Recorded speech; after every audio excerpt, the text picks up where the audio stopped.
Barry in because heaven knows he has to say like 9 words the entire evening, and most of them will be making fun of me. So let's get it on. I'm not discriminating. I make fun of everybody equally.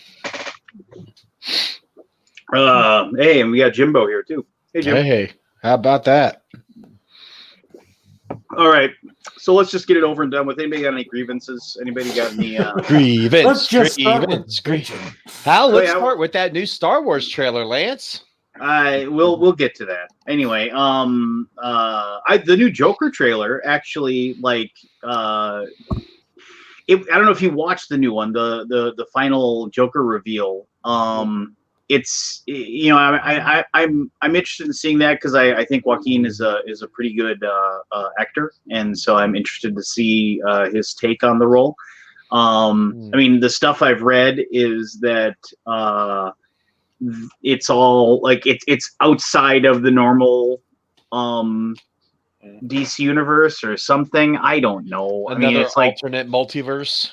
Yeah, it's like they are. It's but nobody knows for sure what's going on as far as that goes. But it looks a lot like, and I can't remember the name of the movie right now. Jim will probably ping it immediately. It was like there was a movie that was about a stand-up comedian that like goes crazy and holds the thing hostage or whatever to get his to get on the stage. I can't remember. And if I remember correctly, it was like Robert De Niro played the stand-up comedian. I could look it up. I can't remember. I'm sure Kabuki Kid maybe will pop in and say something. But it looks like it's a good little thing, and we'll do that. God, what was it called? It was like Mr. Saturday Night or something like that. But it looks like it's a combination of a few of those things. Like they dang it. It was like basically he's the king of comedy. The king of comedy. Thank you. Perfect. That was Kabuki, not me. I was just reading. Yeah. Okay. Thank you. I knew she had me covered.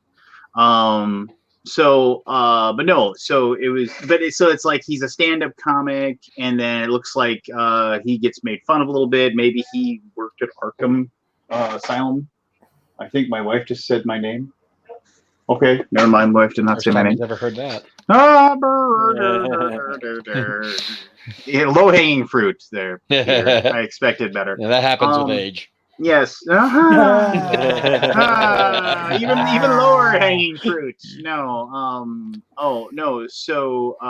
But no, and like it looks like he might be like getting help at Arkham, or he might be somebody who works at Arkham. It's kind of flaky there, but and then like he starts.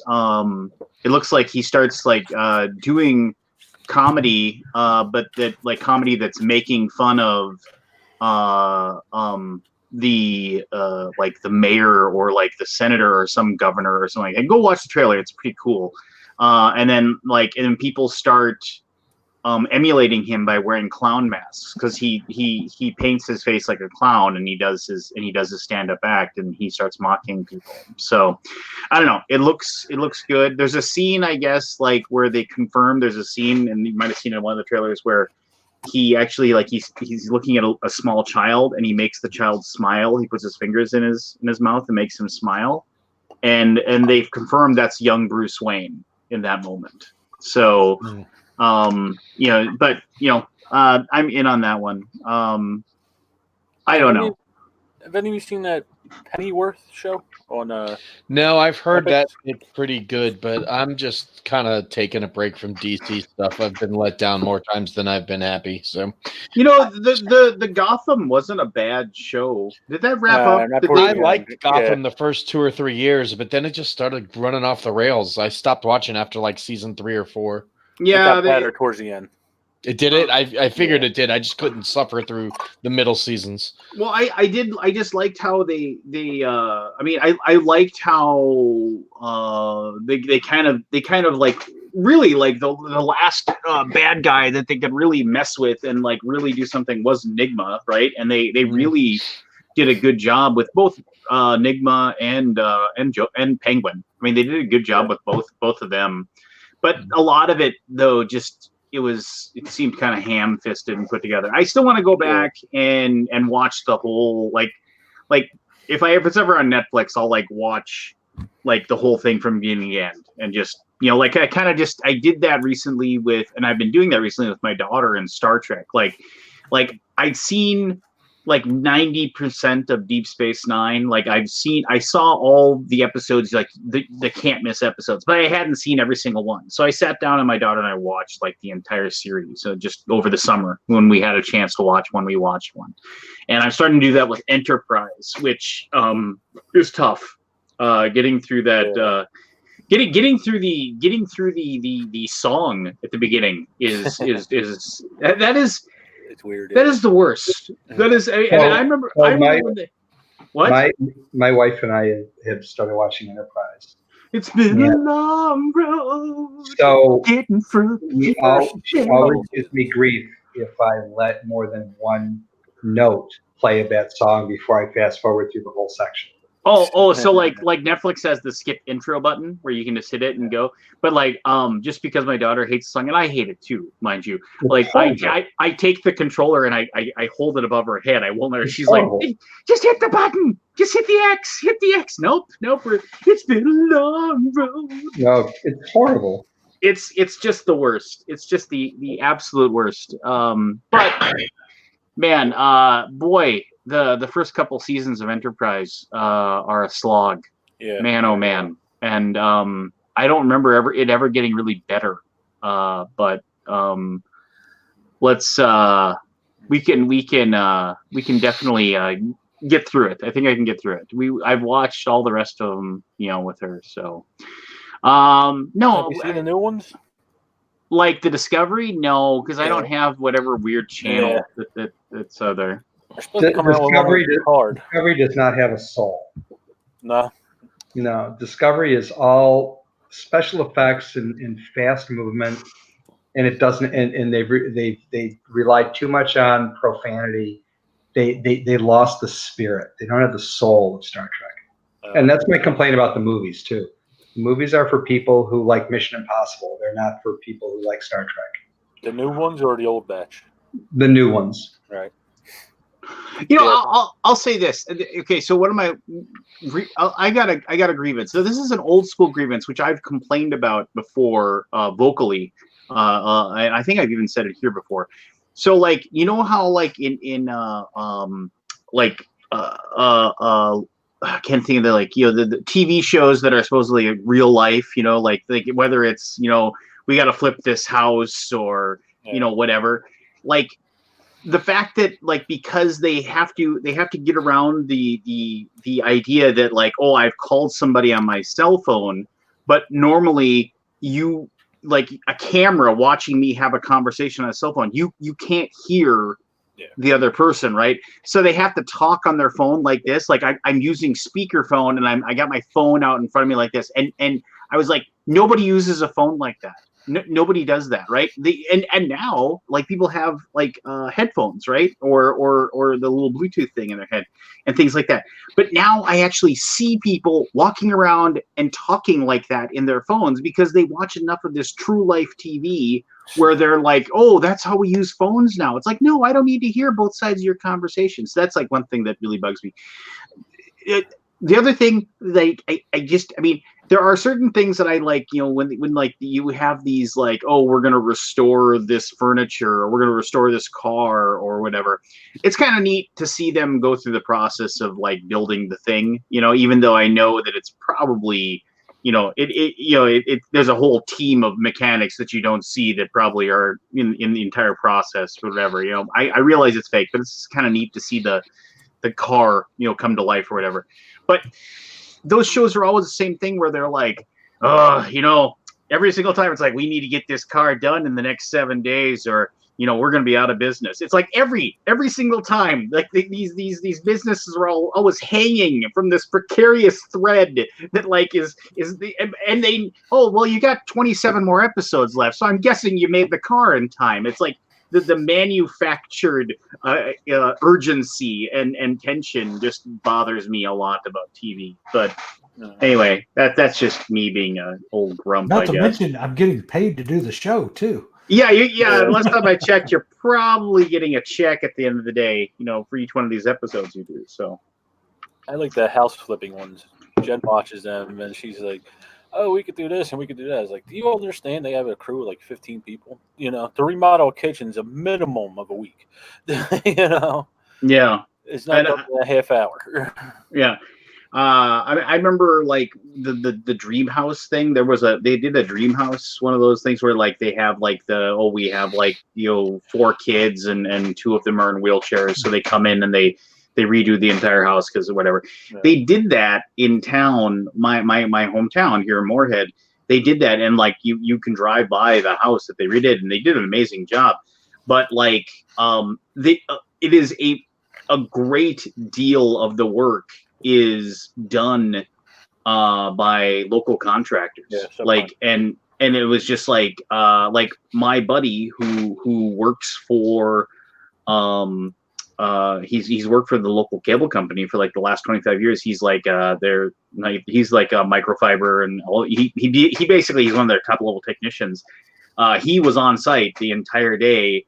They like donated his time and he had him and 2 other guys and like they wired the entire house, full of, like for all the cable, all the Wi-Fi and everything like that. And he was talking to me about it. It was just like, yeah, he's like, and then, they donated the time to, get some sort of sponsorship or something. I don't know how it works, but I mean, yeah, well, it's all for, the glitz, anyway.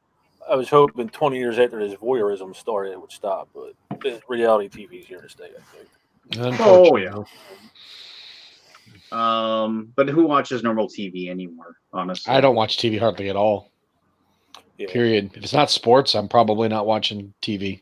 Oh, and after I was always like, oh, I need to figure out how I can watch football or something like that. Ever since our local Cheech showed me how basically, well, I mean, there's just ways around certain things where you can pipe into European streams of live action sports because you can get into those. And Cheech showed me how I could do that and watch any baseball game I want or any football game I want. I was just kind of like, well, don't need TV no more. Just like I can play this on my phone and I can broadcast it over to my Chromecast. So it's like, and I'm out, just. So has anyone seen the show Years and Years yet? Years and Years or Years and Gears? Did you say? Years and Years. No, I don't even know what that is. Nope. I saw up until Trump did what he did, and then for some reason I stopped watching. Okay. So it's an interesting British show. Oh, no. Do they have bad teeth?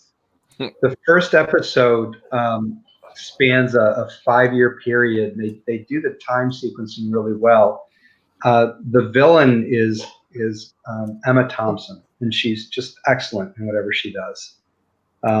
It's really quite interesting. It's a dystopian alternate future, but it's the future for that show is what, Barry, help me out here, like 2024 or something like that it builds up to?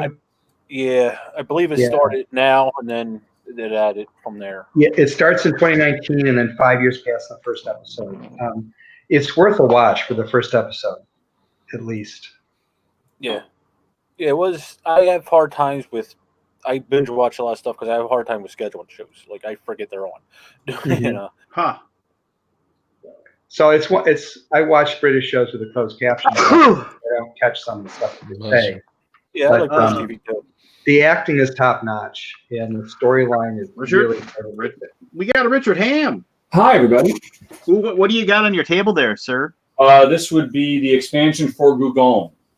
Oh yeah. Gugong Panjun, which I just finished filming not 20 minutes ago.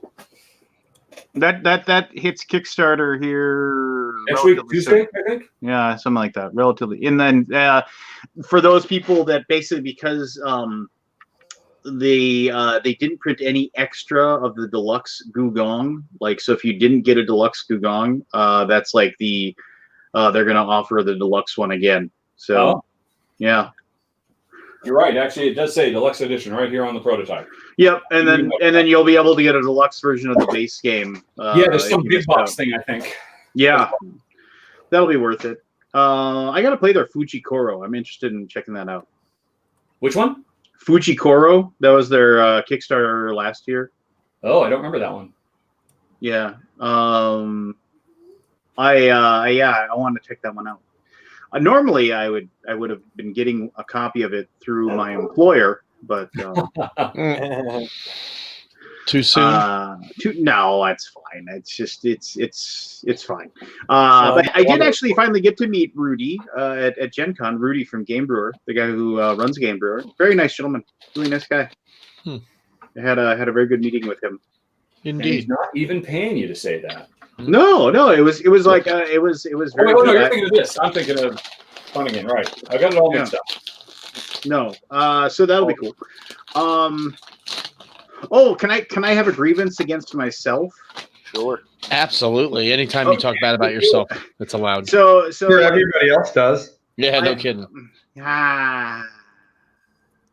Anyway, so I was like today at home, I have like the whole like my hi-fi stereo, and I can play like I can just broadcast my songs from my phone to it, and like I had my I just had like I pulled up a playlist in YouTube, and just because I pay the money for YouTube Reds, so I can just not have commercials, and also like I was able to watch Karate Kid, and there's some other cool stuff on YouTube Red as well.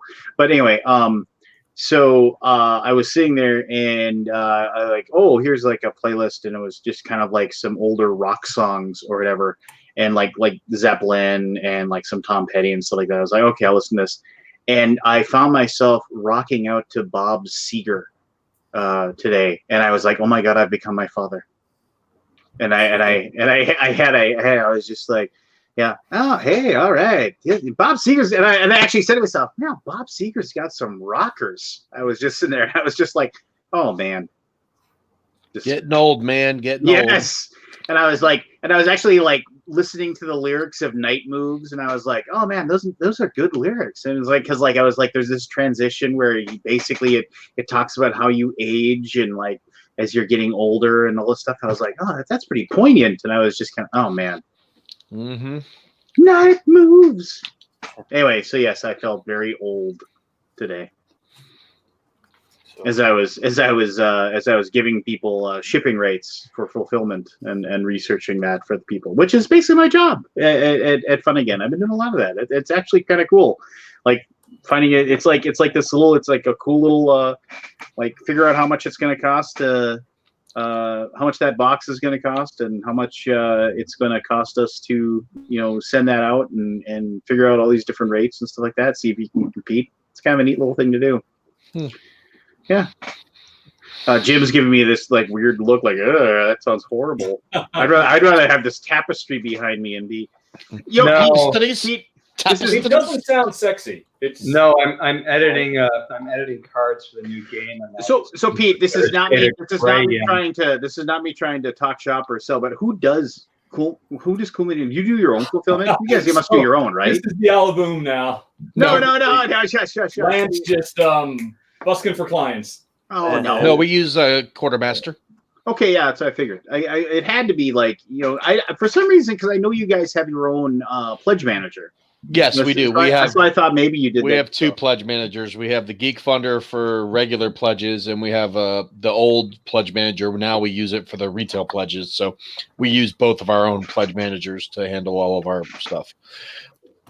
But we use. I figured since you guys did Kickstarter, you did it yourself. So yeah, we use Quartermaster for our U.S. fulfillment, and then we have other fulfillment centers for the international stuff. Well, Fun Again has worldwide fulfillment. Just a one-stop shop. You don't have to use other ones. Just saying that. Just trailing off slowly.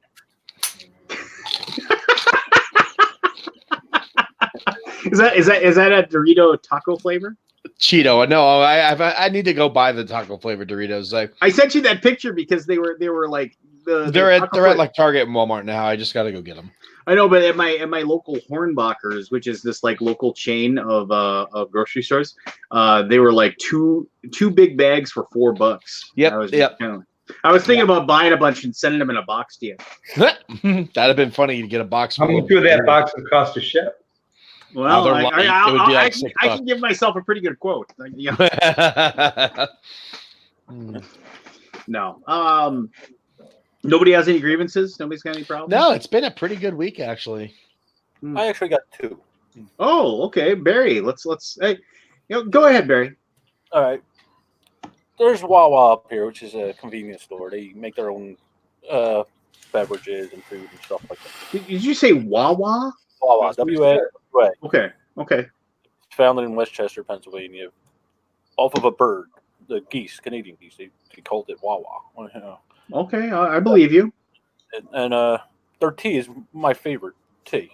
Before I cut back on the sugar, it used to be half and half, which was half lemonade and half iced tea. Ooh, an Arnold Palmer.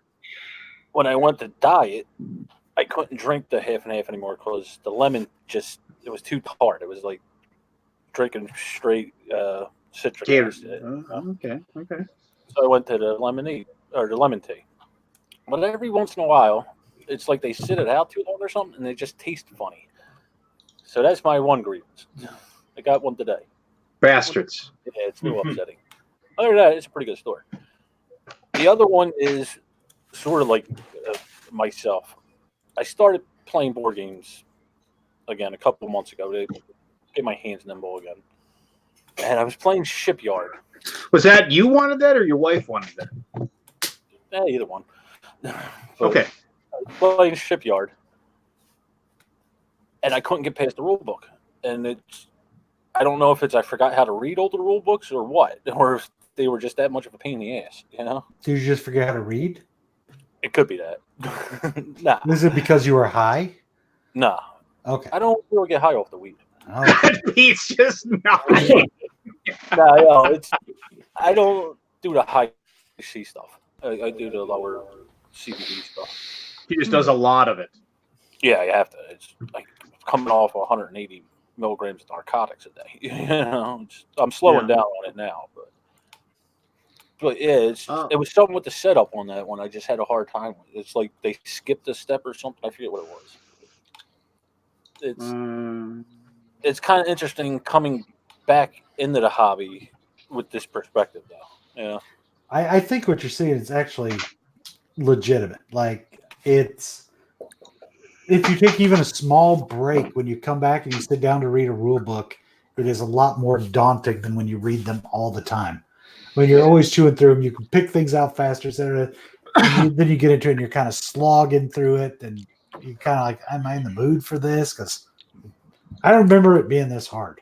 I get used to it. I opened That's up what your wife King's said. Dilemma today, and when I looked at the rule book and saw like 27 or 28 pages of rules, I just put it back in the box and put it away.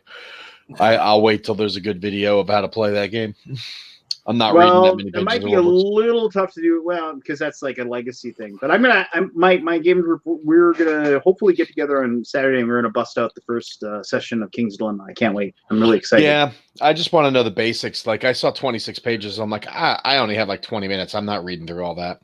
And then I thought about opening up my Black Angel because I got that in today too. And I'm like, that's so good. I'm not going to do it. Not yet. I'm not ready for that yet. I gotta say, if I have a grievance about this, it's that if people don't really read the rule books and don't play the game the way that it was designed to be played and have a bad experience, they bitch about it and they don't play it. There's no way. You don't need a very good rule book for a social deduction game. Mm-hmm. Yeah, well, Keith, you don't even know how to read a good rule book either. So. Yeah, that's true. But I gotta say, I really feel like many people just want to be spoon-fed everything, and it pisses me off that they don't put the effort in to get the reward out of a game. They expect it all to be there for them with no work on their part, and I really don't find that to be appropriate. Yeah, well, it's appropriate to them. If they don't have the time to read a long rule book, then they just shouldn't buy the game. Yeah, I agree. Don't buy the game. Well, yeah, and more recent instances of the board game, the rule book. I can understand that, but the issue with the older ones is I think a lot of it was like translations issues and stuff like that. The problem is people don't know until they buy the game and see the rule book. I mean, unless they have a rule book online where you can actually look ahead of time. A lot of times, if you're just looking at a game and says, "Oh, that looks cool," and then you buy it and then come back home and open it up and it's got a 36-page rule book with like appendices and all kinds of, subsections. I mean, what do? You try to trug through it and just end up being miserable, so you never end up get the game to the table. Or do you just cut your losses and move on to something that's easier to learn that you can actually get to the table when you only have a few hours a week to play games?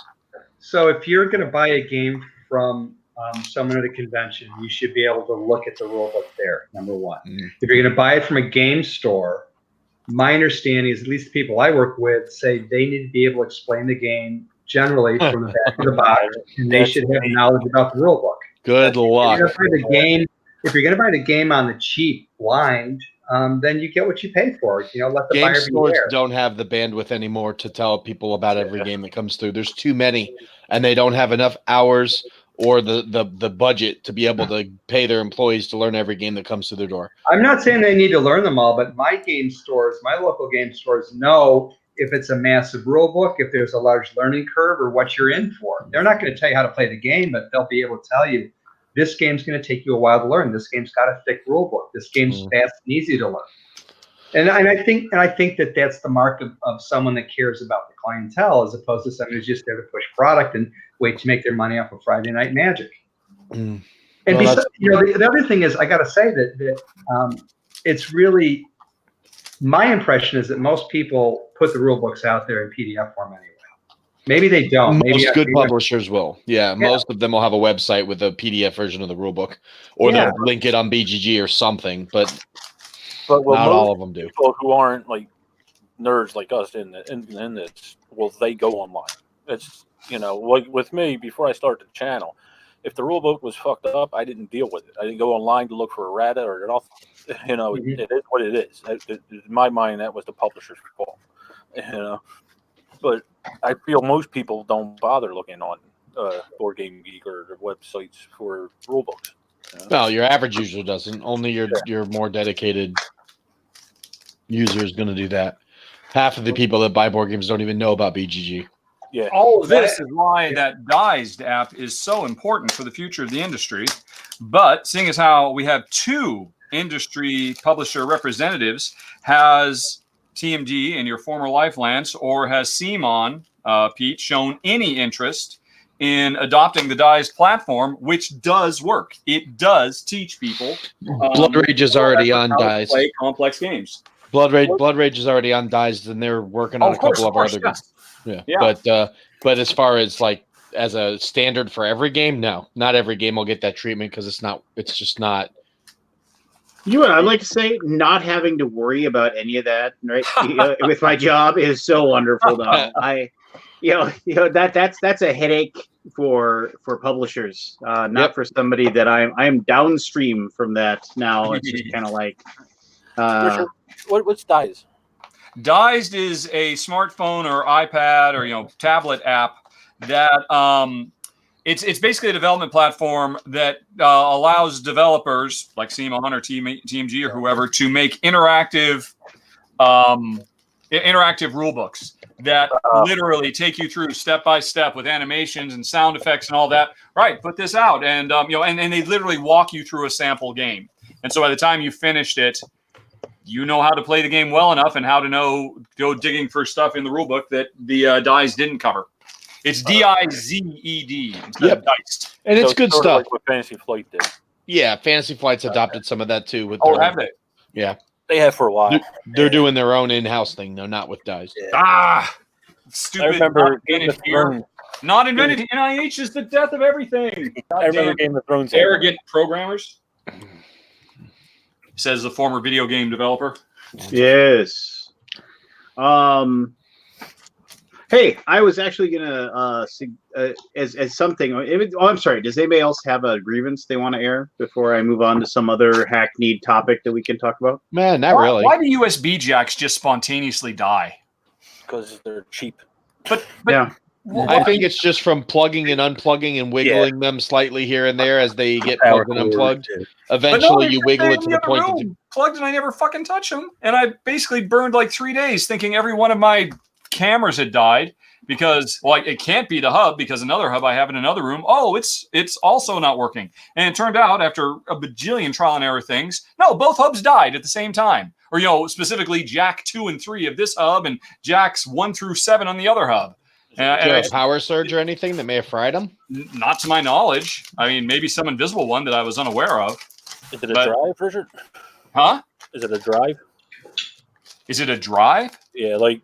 One of them has a couple of hard drives, and now I have a corrupted hard drive. A driver. And the other one is the hub I use to. No, he's asking if it's a driver issue. Is it a driver issue? Oh, drivers? Yeah. USB hubs need drivers? Yeah. Like what? With my computer, every time Windows Update does an update, it knocks out my Wi-Fi driver. And I still don't know how to fix that. That's why your USB hubs will also have driver updates, and sometimes if they... The U stands for universal! still have drivers. You think so? But when they update the driver, if they then becomes incompatible, it could shut it down until it's been updated. I guess maybe. You have to go into Device Manager and right-click it and update. That's a good point. I think both of my machines in the last couple of weeks have been forced to do some big major update. I didn't think about that. And then maybe an incompatibility. You just have to update the drivers. The USB manufacturers should make drivers compatible with the new Too late. I stopped buying cheap ones and just bought some expensive ones, and now everything works again. There you go. There you go. Normally, I do not buy expensive things, but I splurged this time because it was driving me nuts. But anyway, you were about to change the subject to something else, Lance, as I recall. Oh no! I was just gonna. This is something I was thinking about today. As I was just perusing, I got some emails from hey, it's the last 48 hours before you pledge on this Kickstarter and so on and so forth. Those emails that I get. I am not looking at Kickstarter for at least 2 more months. Well, unfortunately, if you want to play along, I'm going to need you to go ahead and if you're at home and you want to play along, then you can go ahead and go into the Kickstarter, go and click on the Explore. You son of a bitch. Go to Tabletop Games. We'll sort by Earth, and we'll go with end date. And so this is going to be something where it's just going to be games that are shutting down the next really quickly, or in the next 3 or 4 days, and then do we back or not?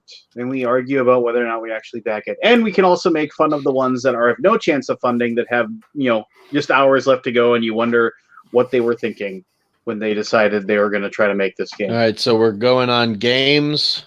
Well, we have an extra space. Can you cast your screen to the 6th slot with this software? That'd be pretty cool. Why is Jim gone? Jim, he's back. There. Now he's back. What happened, Jim? I was practicing invisibility. Did it work? Oh, okay. Is the name of this segment the Weekly Alaboom or a bunch of assholes?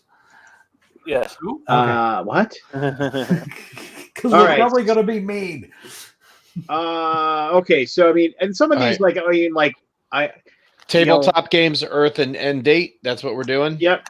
Tabletop Games, Earth, and End Date. Could somebody send that URL in the private chat link, or the public one for that matter?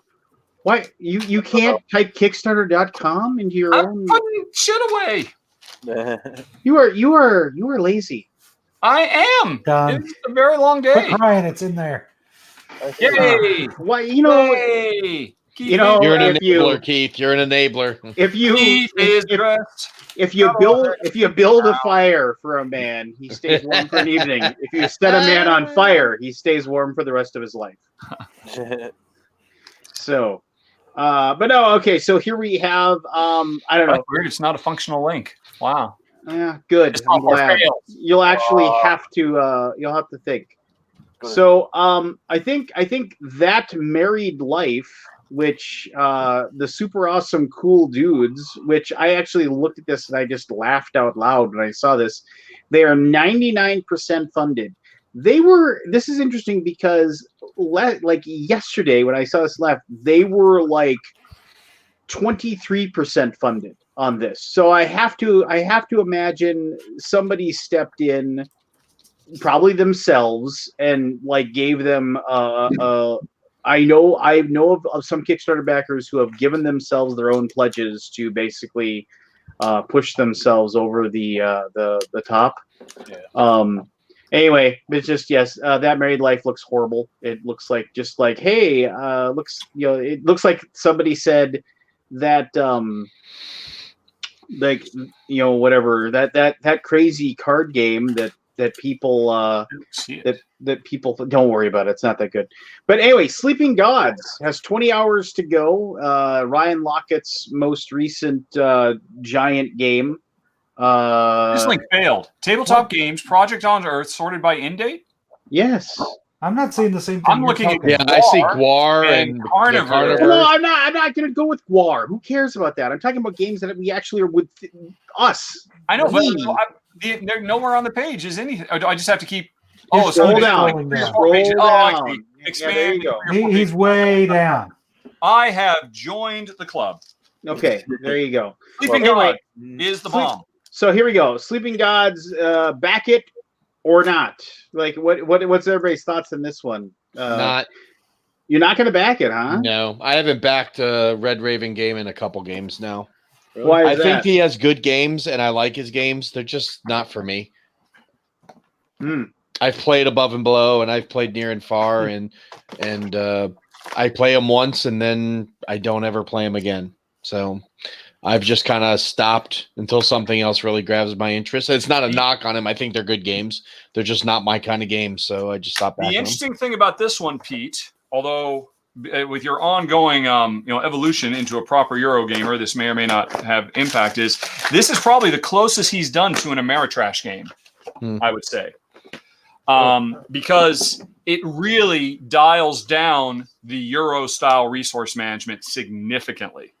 It is effectively, what do you call it?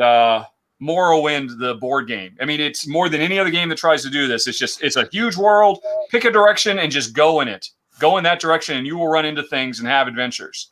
And it doesn't really slow you down with, but we got to make sure we have enough resources. It just lets you go.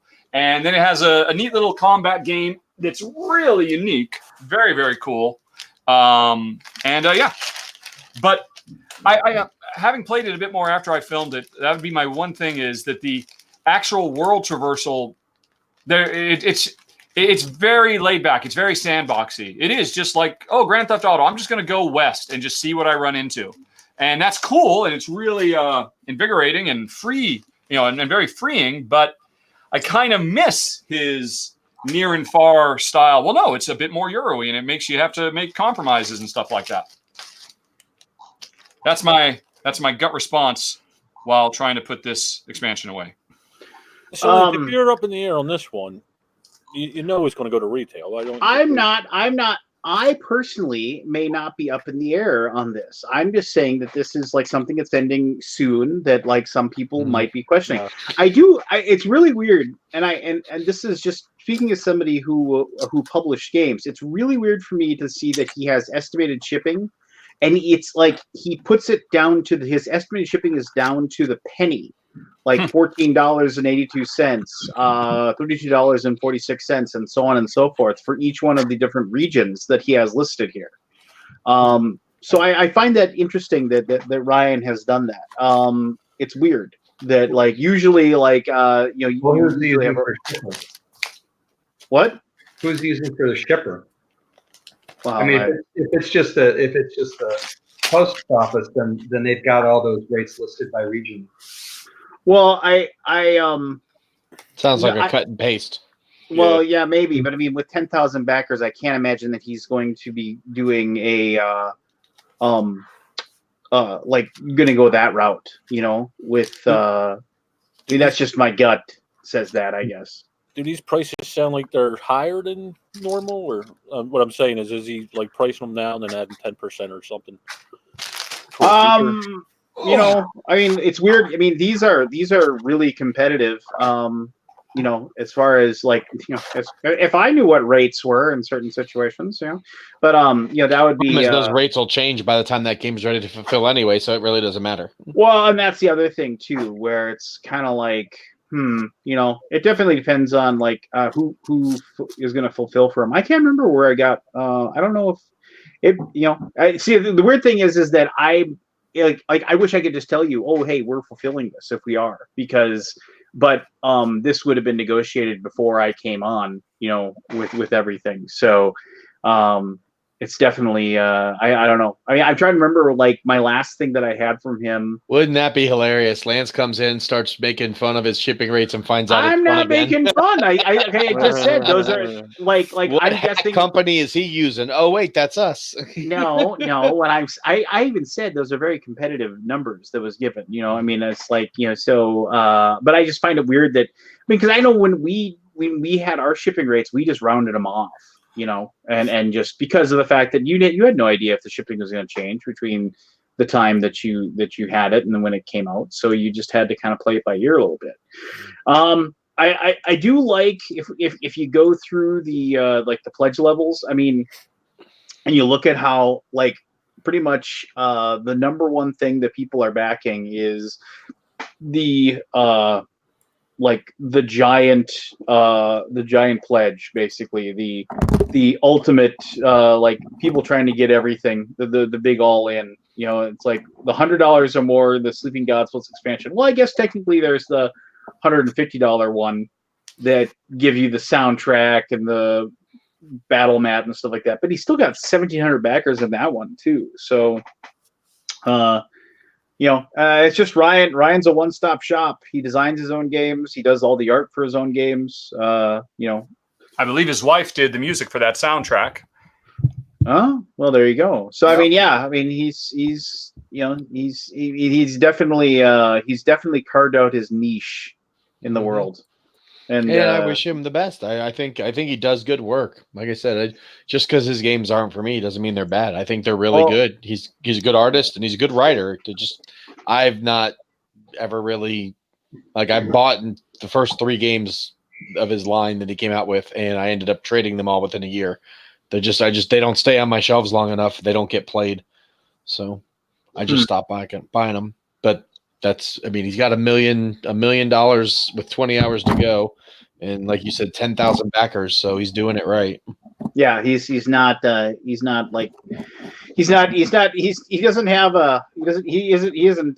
jingling his can of change on the corner. So no, not anymore. He may have started that way, but not anymore. All right, so moving on. I didn't back it. You did not back it? I did not back it. Wow. What failed to push you over the edge, or what pushed you away from the edge?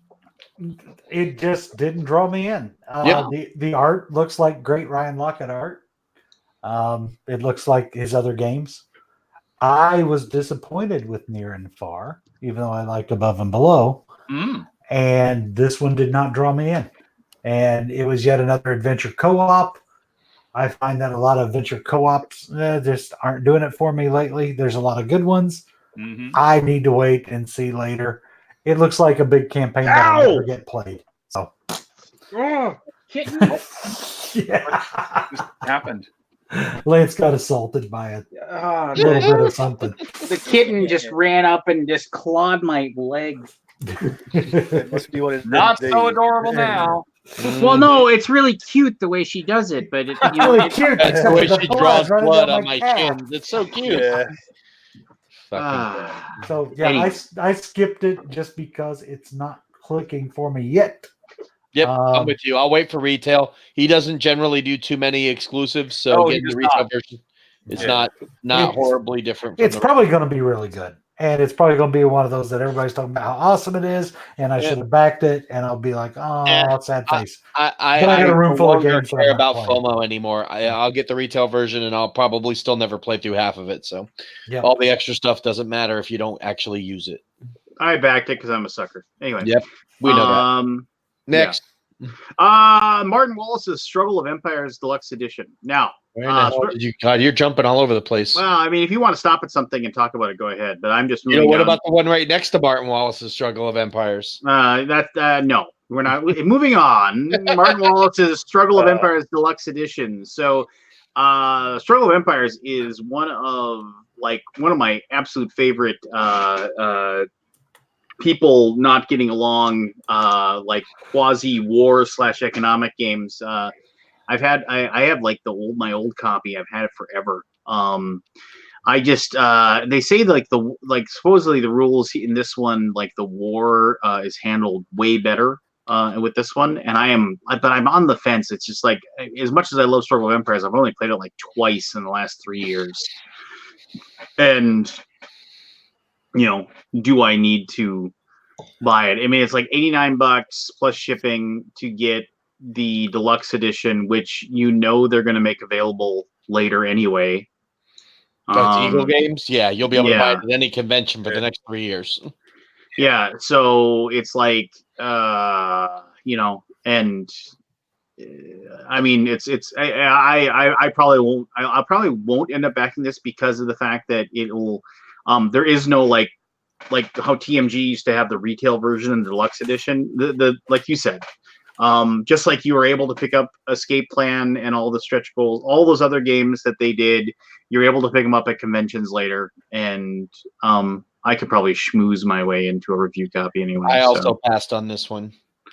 It's a really, really good game. I mean, if you want to sit at a table for 2-3 hours and really be thinky and have to figure out how you're going to handle you basically being the only one on top after all is said and done, it's definitely it's one of those things that I mean, it's got to be that type of game. I think it's one of Martin Wallace's best designs, and it's been long forgotten. It looks dry like a mouthful of sand. It is. And to be honest, if I want to play a good game about boats, I'll just play Endeavor Age of Sail. This does not look like a game about boats. It looks like a game about a map. It is about basically colonialism and being the empire. The like when like the New World was discovered, and it's about a very barbaric and awful period of history. With the slave trade and everything else. It is definitely a mature, a themed game, but it is definitely one of those conflict-driven ones. So, I'll pass.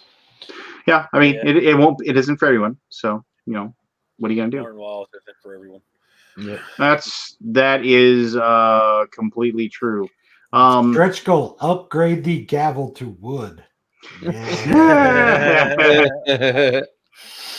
And the thing is those stretch goals, they get added to all of them, right? And it isn't like, oh, you're not going to get that with you. So, upgrade active player marker to wood. Yay! Good old Eagle. Hey, wait! Upgrade cloth bags. The only game from Eagle I'm looking it for. looks like a sticker sheet to me. And that should be coming soon. The stretch goal looks like a sticker sheet. Just saying. Mm-hmm. Sticker sheet. Yay. No, sticker sheet. Boo. Next. Okay. So the only one, I mean, and if you guys want to stop at anything, like I said, speak up. But the next one that caught my eye, and I did a video for it, was the Sands of Shurax, which is the most recent Hexplorit game. The Hexplorit games, the guy's done 3 of them. They are standalone games by themselves, but they also can be combined together.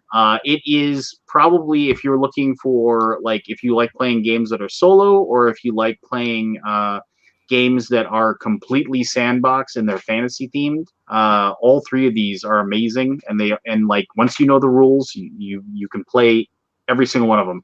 And I mean, that's like kind of a shout out for Sands of Shurax, but his games, Jonathan's Mariucci's games, I mean, they're really, really, really good. But they are a lot. They're very much a throwback game. They require you to do a lot of upkeep because it is all like dry erase markers and adjusting your party, and combat is very deterministic. But it is it is like if you ever played the old fighting fantasy games from Stephen R. Jackson, not the Steve Jackson games guy. If you did that, it's kind of like if you played games like that where it's like you draw a card and you have an encounter in like depending upon where you're at, and then like your party of adventurers has to figure out how to defeat that particular like instance, whether it's skill based or whether you have to fight something or whatever. Like though. If you'd like that kind of stuff and like a throwback type of thing, then these are big giant games of that. Like this one's actually got a few miniatures, but I mean the thing is that there's only like one miniature that represents your party as it moves around the board. Like this one actually incorporates like a boss monster that actually like exists in the desert sands that will come up and start attacking you and stuff. This one's kind of neat because there's several different ways you can win, so you can kind of just attack it in any different way you want. But I think it's definitely one of those games that like it's probably appeals to more solo game players than it does with a group. So if that's your bag and you like solo games and you like fantasy themed games, good stuff. But anyway, I backed it even though I did the video because I want it because it's awesome. Crazy. And I can't wait and I will play it and I'll love it. So there you go. I've never played any of the Hexplorers, so this one's a pass for me. I'd have to try one out and see what I think of the system. Yeah, I mean never played them either. That's too bad. They're good stuff. Really good. What about But anyway, oh my gourds. No. I scrolled all the way down to Merchant's Cove. There's nothing on this list that's looking. This list is amazing to me. I have never looked at this before. How does all this stuff exist? This is fantastic. I was actually editing the video before my video right before I did this. I'm slightly interested in Merchant's Cove, but it just looks really overwhelming. It is really, really, really good. I mean bye Jim. Sorry. I know you had to go. I apologize. Live long and prosper. But you jumped all the way down to Merchant's Cove? Yeah. How far down is that? It's a long way. That's like 2 months or like 3 or 4 weeks out, right? No, 13 days left. Oh yeah, there's some more interesting stuff before you get down there. Yeah, I mean, no love for Burgle Brothers 2? The first one kind of fell flat for me. Yeah, I don't know what it was. I could anticipate what it was, and I do think the second one is a huge improvement. The first one, it is kind of a little on the long side, and it is kind of a little, now let's do the same thing on the next floor and the same thing on the next floor. This one is much punchier. It's only 2 floors. There's only one safe to crack, and after you've cracked the safe, you get like effectively a boss fight. I played 2 of them. One of which is you literally have to you in the vault on the second floor of this casino. You find a hot rod, and you then have to drive it out of the casino by Fast and Furious style, smashing through columns to make the whole building collapse and escape while the guards are still chasing you. And I did another. I was very impressed. Everything that you might have had a problem with Burgle Bros, I think it really does improve quite a bit. The box is kind of badass too, and it's very clever the way they did the box. That's true. Well, maybe I'll take another look at it. Yeah, I don't know. It is still very gateway-ish, though. Well, that's not necessarily bad. It's just I don't mind gateway. I don't mind gateway if it's fun. Yeah. And then you go down a little further. I find Shovel Knight interesting, but nice people too. Nice people. But the concept of a side-scrolling board game is kind of cool. I do like the presentation of Burglebox too. It is a clever box, yeah.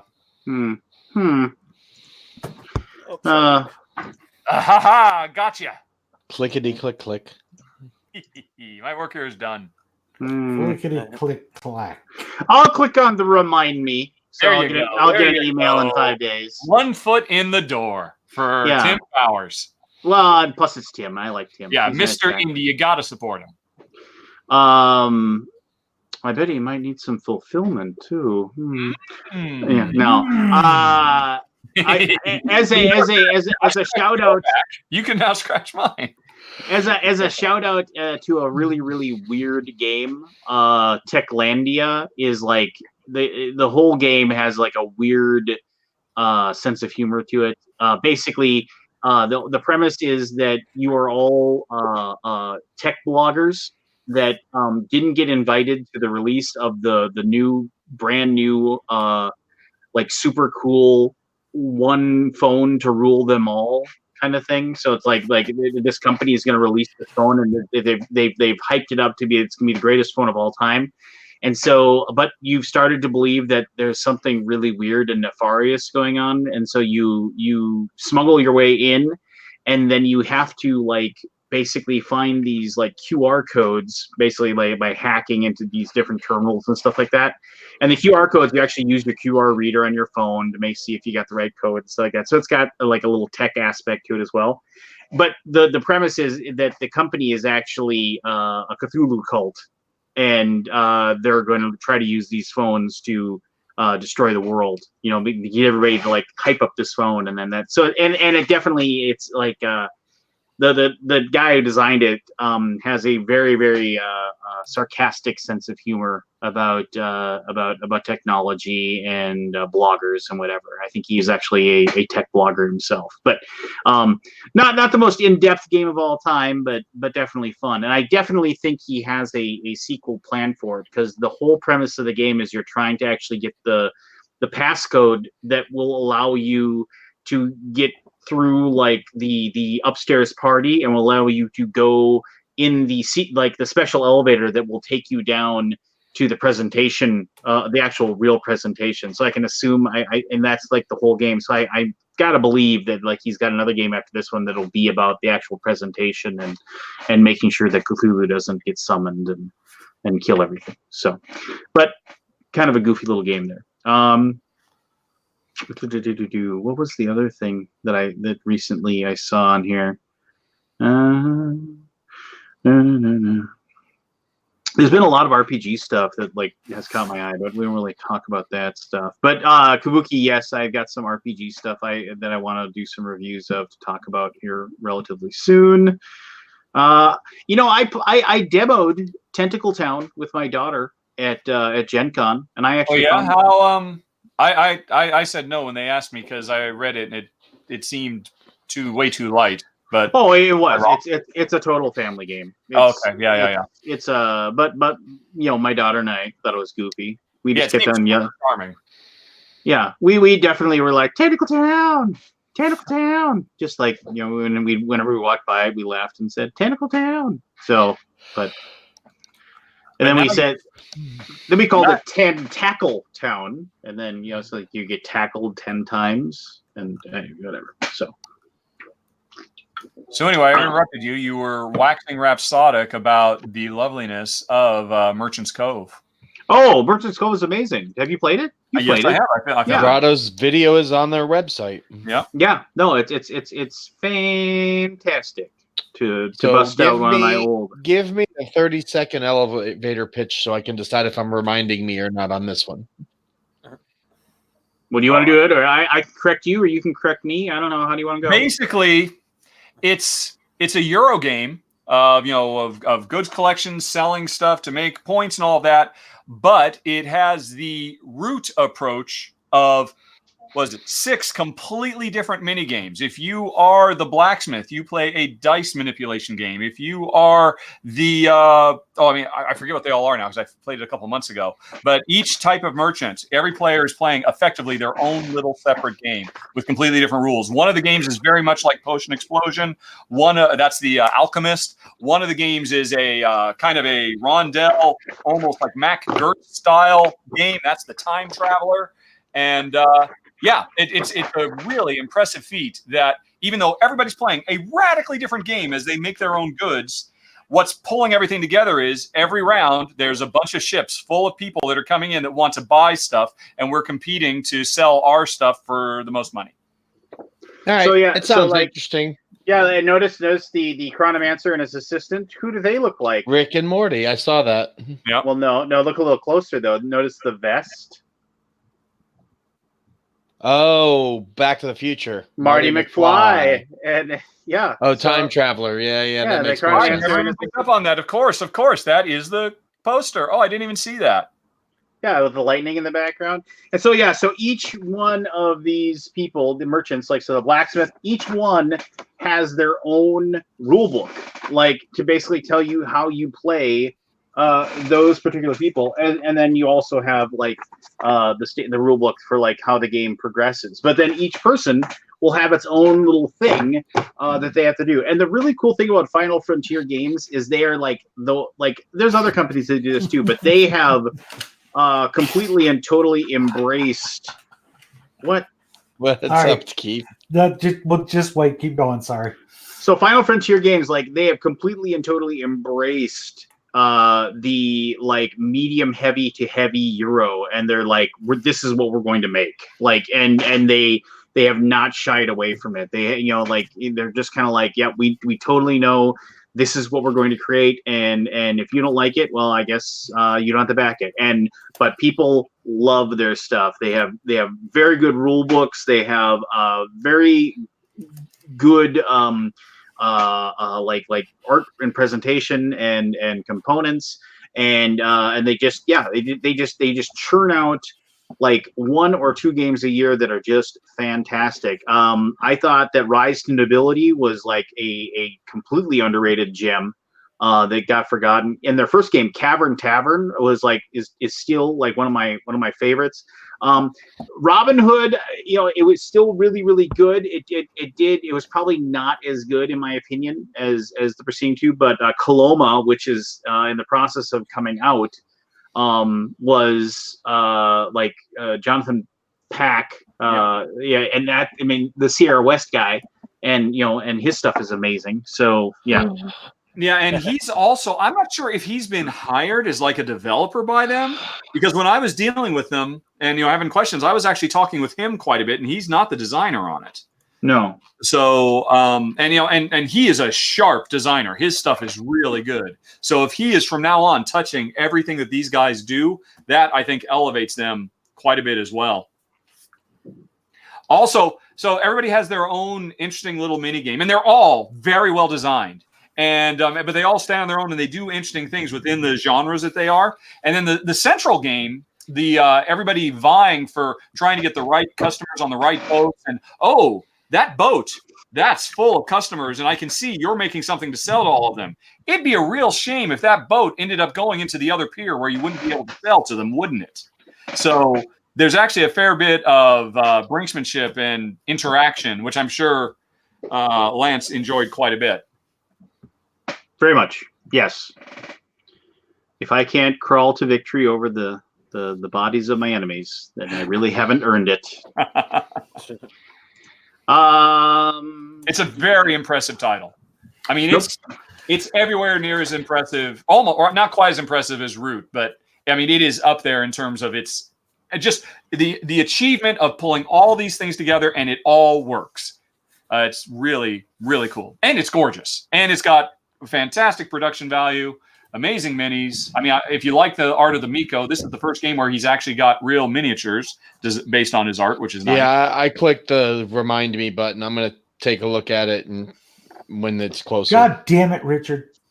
Yeah. Final thing I'll say on it, you know, Jen and I, we play our prototypes, I film them, and then I give them away to a guy who takes them up so that they're at the hot rooms at a game room at PAX. And Jen said, "You don't have to give this one away. You can keep this one," which she never says. So, well, wait a minute, though. You get to be mean in this one. She's okay with it? And if you watch my video, that's my one thing I complained about. It can be pretty cutthroat, but Johnny Pack talked to me afterwards, and he's got some plans to make a more Care Bear variant into it as well. Basically bringing the I mean, that kind of stuff is particularly aggressive if it's 2 players, because I know exactly what you're trying to do. I will ruin your plans. As soon as you have 3 players, it becomes much more difficult to ruin plans of somebody else without hurting yourself. And so they're gonna bring the solo rules, which are very, very good as well, as an option to play in the 2-player. So effectively, there's a third character, so it's not quite so cutthroat. It still is some, but I mean, you could collude with the with your other player to take out the what's it called, the automa or what have you. So I'm excited about that too. So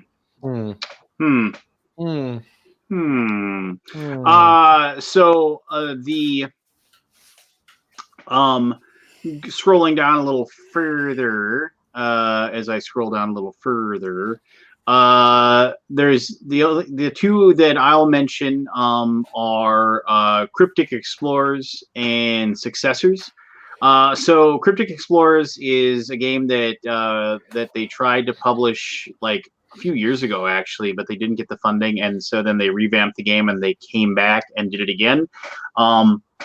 I played both the original version, now this one. It is exactly what you think it is. It is totally one against many. One person plays the overlord, the goddess of death, which there are several.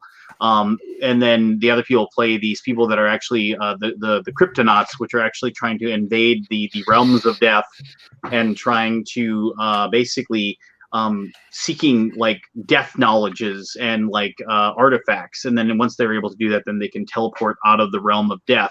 But of course, like the person who's playing the goddess of death tries to kill them, so they're unable to do so. I mean, as far as like dungeon RPG board game tabletop stuff, this is probably one of the best ones I've ever played. It has a lot to do with the mechanisms being really straightforward, but also like the theme, the very, very, very black metal. It just speaks to me. But that's neither here nor there. I mean, it's like that. You're either gonna like that stuff or not. But it's pretty awesome if you like tabletop RPG dungeon stuff, one against many. It's good stuff. Successors is a reprint of a old school war game. I played the original one, or like the third edition of the original one, at BGG Con, like my very first ever BGG Con, and I really, really enjoyed it. But this is some brand new, really beautiful, revamped edition of it.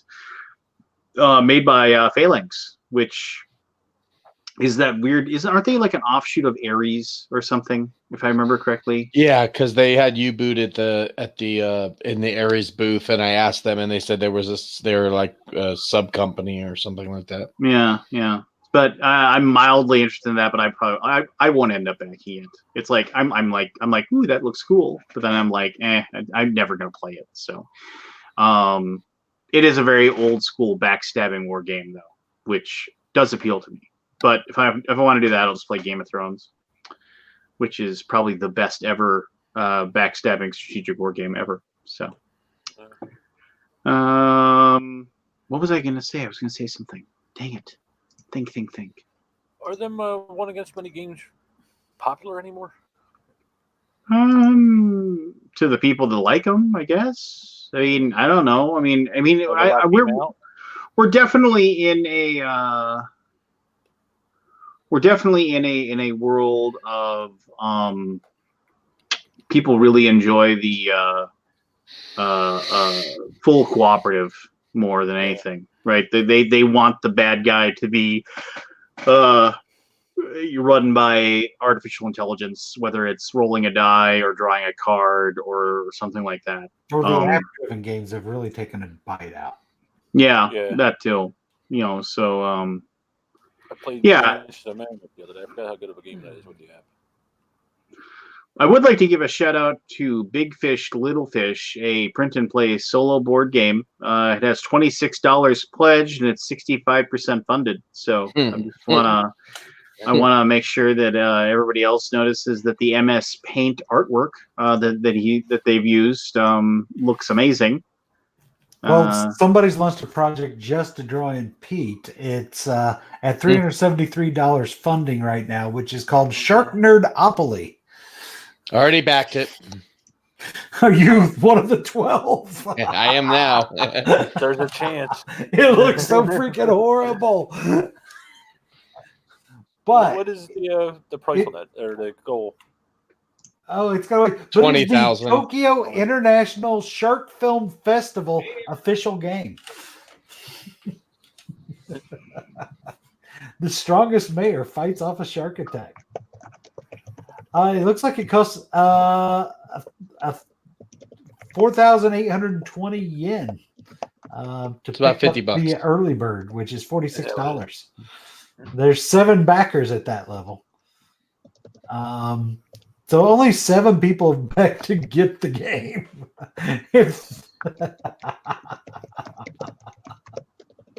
Yeah, there's a lot of these things where you're just like, ugh, you know that they came in this with a hope and a dream, and and you look at the tokens. There's a shark figure, and then the player tokens. You have a choice of a key, an airplane, a hat, a tiger, a anchor, or what looks to be like a SIG 226.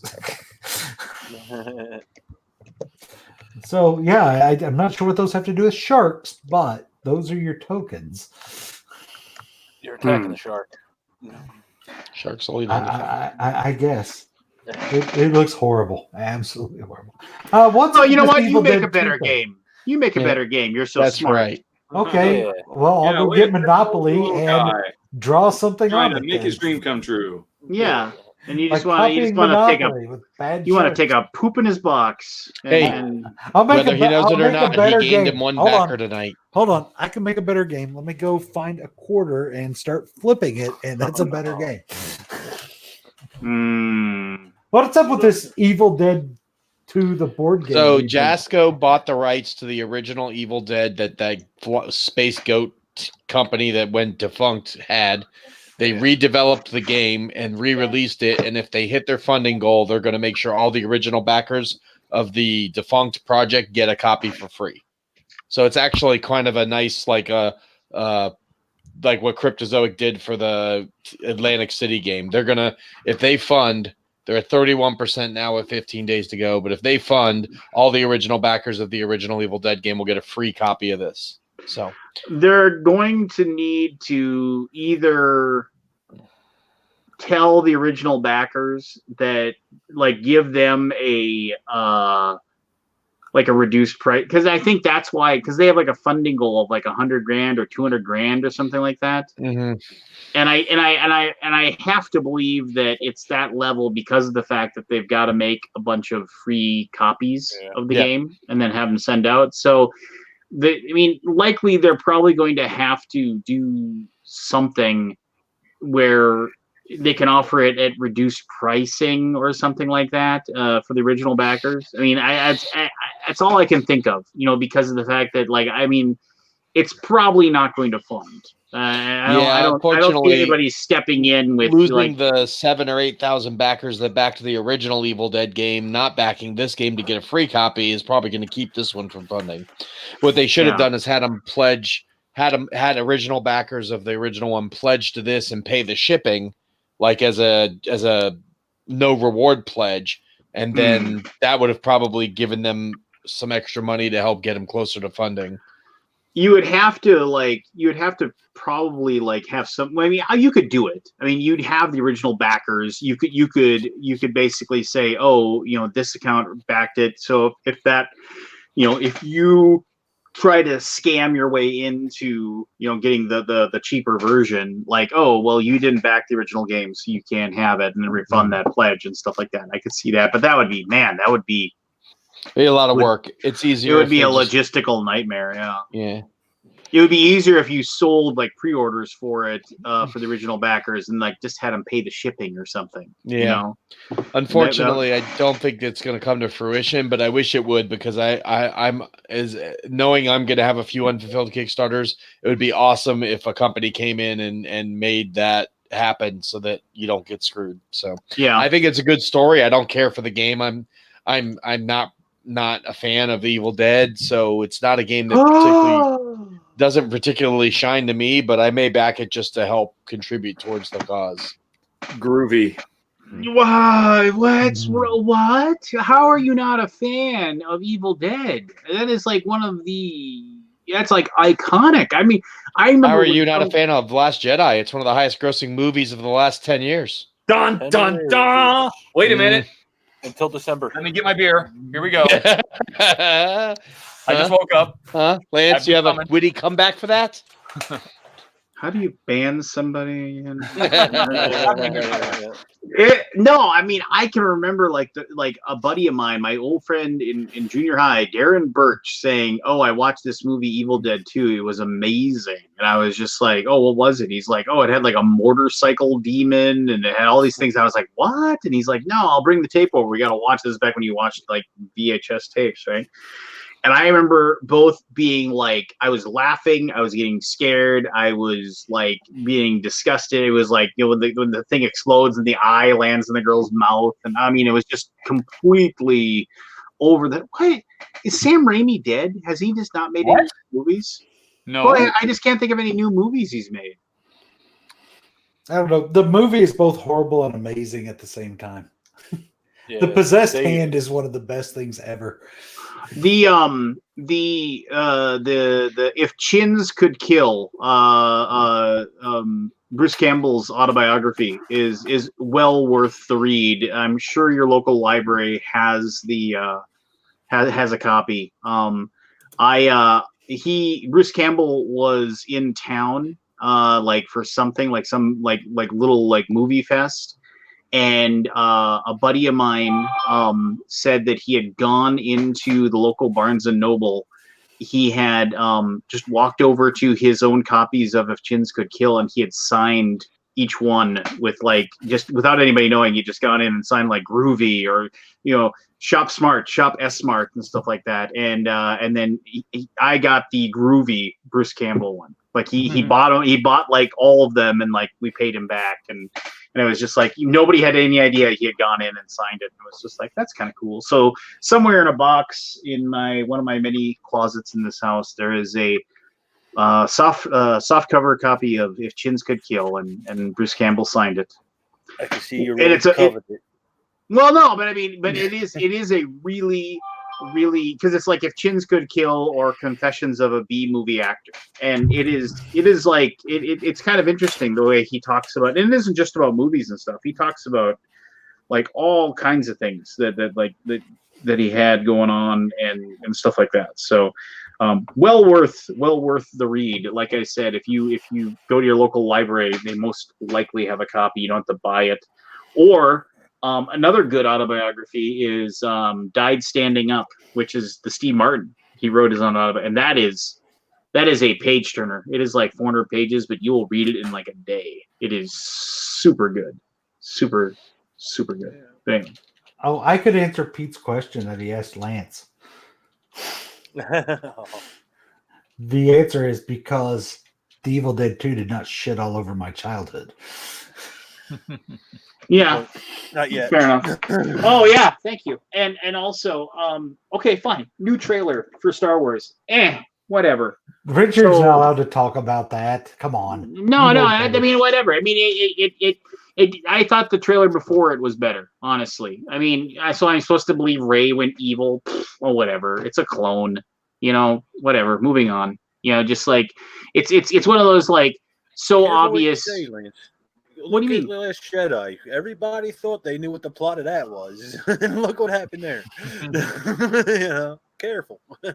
Yeah, I just no. I mean, it was like they're like, oh look, she's got a red lightsaber. It's like, so it's basically so like much anger in this one. no, I'm not impressed by it. So it's like, so my the whole thing is that so Rey is going to like turn out to be like her weird parents. She's just gonna be like the like two parts. She's gonna be like two clones of like of and that's just what it's gonna end up being. I mean, I can't imagine it being anything other than that. I mean, or if they went really chintzy, or it was a dream. It was like her. There's like, also a good chance that scene's not even in the movie because they cut stuff and then Yeah. they end up throwing it in trailers to throw people off. Yeah. No, the one before it was way better. And so yeah, whatever. Just as long as they as long as they don't chump out Lando, I'll be fine. That's just you know. I'll agree with you. I thought the first 20 or 30 seconds, whatever it was, I thought it was totally digitalizing the original trilogy again and bringing it out or something. You know, it was a weird trailer. Maui Chris had a good point. The whole thing, it's like that's what I was trying to get at. It's like the Dagobah cave. Like when Luke went in there and had to face like the ultimate like whatever, you know, that's like maybe her thing where she has to like face the ultimate like, oh my gosh, maybe I'm the evil one or something. It could just be something dumb like that. And which, you know, and in a way, not that I want the Star Wars franchise to take a poop like that, but it's like one of those things where it's like I almost weirdly kind of hope it is something like that for the basic reason that like I can say, wow, that's really shitty. Way to go. You fucked this one up too. But anyway, I will still go see the movie. I will go to the, I like I said, I've already bought the tickets. I've already bought the tickets for my father and I to go to that movie. It's going to be like, we have seen all of them together and we're going to see that one together too. And, you know, and then I can close a book on that, you know. I'm and hoping then, it just opens with a Bobby Ewing moment. Well, like I said, like I said,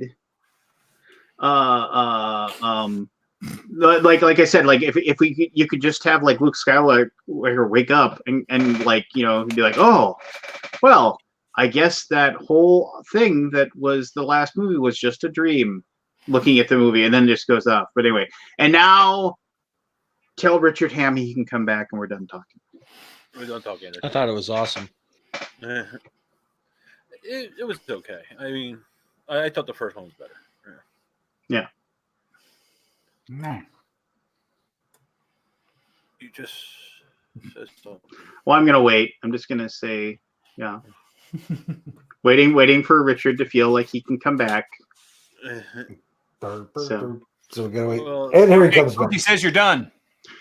Well, I mean, yes, I apologize. No, it's fine. Perfectly reasonable. Obviously, it's a hot topic, just not one I purposely. Oh, Lance was getting No, hot, that's all this right. crappy store in the mall. That's what hot dog. Well, you know, Hot, all right. you know, just you know, I know you don't like going in with you know Anything. Yep, with I was any sort of on the, early impressions or what I don't know have how you. you're going to get to the next 2.5 months, 3 I months know. without Yeah. hearing Go anything. ahead and bite the bullet. Well, I mean, Imagine how amazing it would be if everybody went into theater having no idea that the Emperor was going to be involved. but nobody wants that anymore. And the thing was, but who would have thought that Darth Jar Jar was real? You know, I mean, Wow, they are up in the ante. the fan theory was right. JJ will do anything to service these fans. Mhm. So speaking of How Star long do Jar Wars, Jar people live? not spoiler. You What? did see that? Have you seen that the TSA has banned a souvenir from the Star Wars franchise at the Disney parks on flights? What, make your own lightsabers? No, they have banned the Coke bottles, which are supposed to be shaped like thermal detonators because they look like bombs. Oh my! They're Really? banned from Really? both checked and carry-on luggage. Nice. You gotta mail them home. Mhm. Yep, Are you they cannot colored buy a like bombs? thermal detonator Coke and write it back. Oh on the wow! airplane. Look at those. Yeah, aren't they cool? Yeah, Yeah, you I can want send one that now. home from your I vacation. totally. Well, they look less like bombs and more like Christmas ornaments, really. Right. That's what they look like. I don't know how many Those are bombs adorable. actually look like that, but Oh, and whatever. look, they're in alien language. Yeah, a little alien Oh, language. look, they're so cute. Are they glass? No, they're plastic. Okay, that's cool. Even the like- Dasani water has little gibberish language on it. So isn't that cute? Okay. This bounty hunter is my kind of scout. At $5.49, the bottles are one of the cheapest souvenirs available at Galaxy's Edge. They're selling for like $20 to $30 a piece on eBay. Well, it's cheaper than going to Disney. It is. it is. And you can get it home. That's true.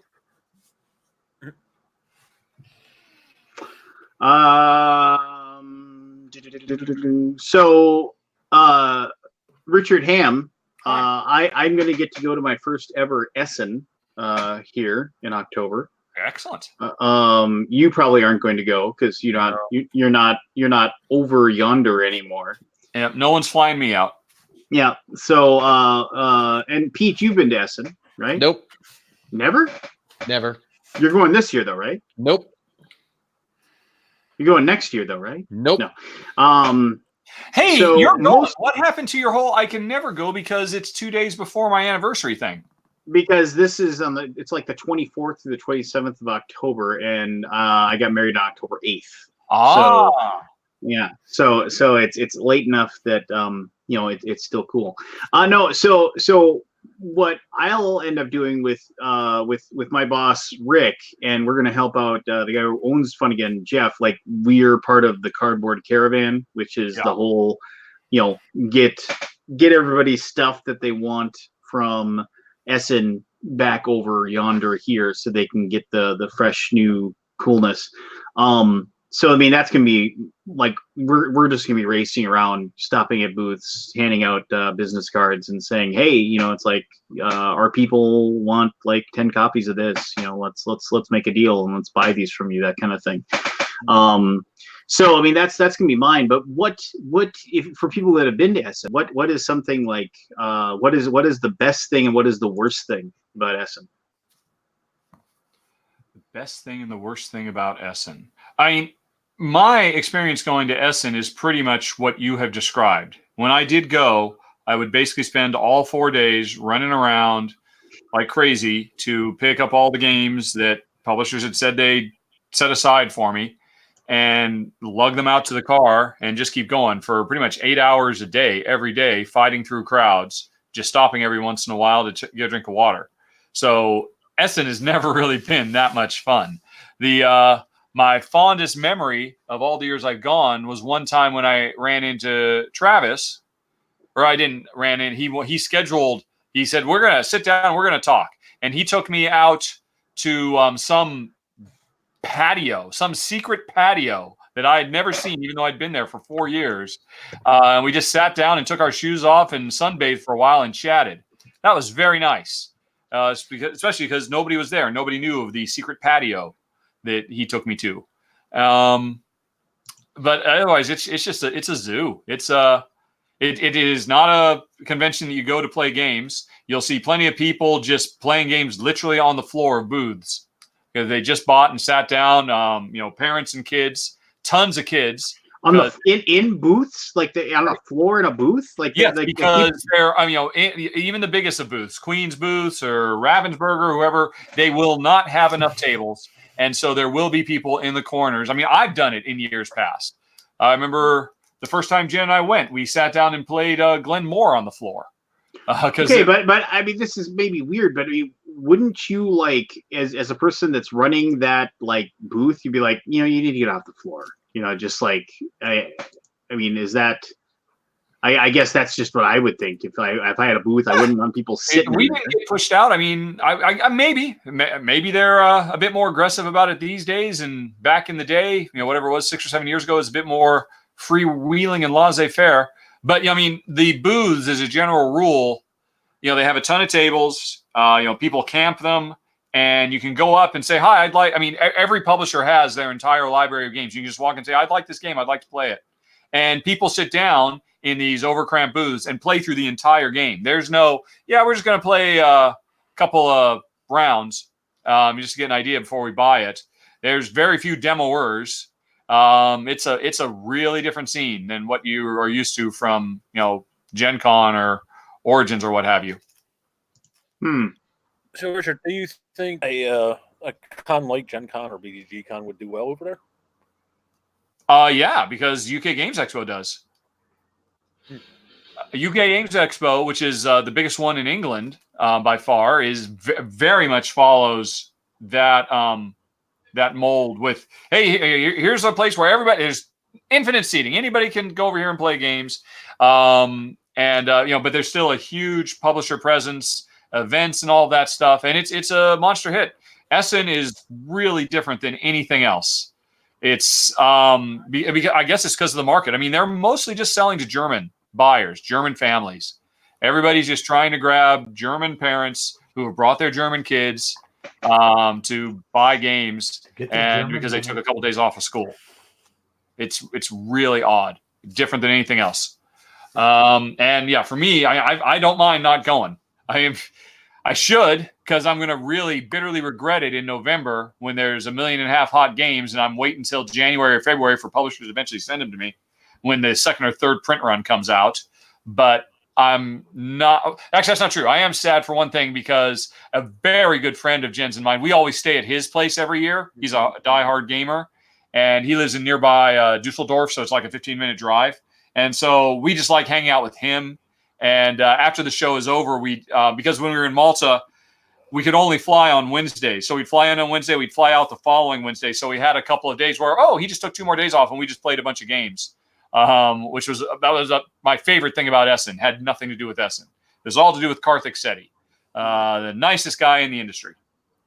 So if you can make friends with him and hang out with him, that is what I would suggest you do.